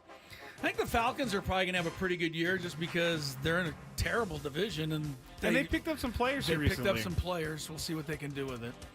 Chargers are 20th. Tampa Bay Buccaneers were in the playoffs last year. They're 21. Seattle, 22. Your best friend, Kevin O'Connell's Vikings, 23. I have a feeling that Kevin's going to get... It's going to be a tough year. He doesn't have a quarterback. Yeah, he needs to have a good season. Quarterback. He needs to have a good season. No, they're going to give him a break, man. His quarterback went down. You hope. He'll get a break. 24 Titans, 25 Saints, 26 G-Men. 27. I don't know. Come on. They named Gardner Minshew as their starting QB today. How can you sleep on the Raiders? I don't know. 27th. Commanders named their starting quarterback today. Yes. Rookie Jalen Daniels. They're 28th. Jaden, sorry. There's only 4 teams left. The worst 4 teams in football, according to the early season power rankings. Saints are on there. No, they're not. I said the Saints. Oh. The 4 teams that are left. Panthers. The Cardinals. Really? 29th. The Patriots. Oh, that makes sense. 30th. Isn't it fun to at least get a little joy that the Patriots are finally not good? Of course, yes. The Broncos are 31st. Okay, I'm happy about that. Sean Payton, the genius. Maybe not. Genius at work. And finally, the Carolina Panthers. Coming off what'd they go in? 1 game last year or 2? 2, I believe. Yeah. So there you go. There's your NFL power rankings as of a few weeks before the start of the season. We need to get our picks in, our predictions. Oh, yeah, we'll get all of that in. We'll get it all in. And speaking of football, don't forget, Scraby has started yet another Survivor pool. I've put it up on for everybody the to get involved. Everyone can be in this now. Yep. There's no cost to the entry. No. At the no same prize. time, you don't win anything other than the pride. The pride of beating out everybody out there who gets in this Survivor pool. Go to our website, 973thefansd.com. Or the Twitter. Or Twitter. Scraby tweeted it out. 973thefansd. Look out. Twitter, 973thefansd. Or our webpage at 973thefansd. Either way, sign up for our Survivor pool. Get in that. Scraby's got the pregame next. Woo-hoo! Have fun, man. We'll see you tomorrow, everybody, at 2 o'clock on 97.3 The Fan.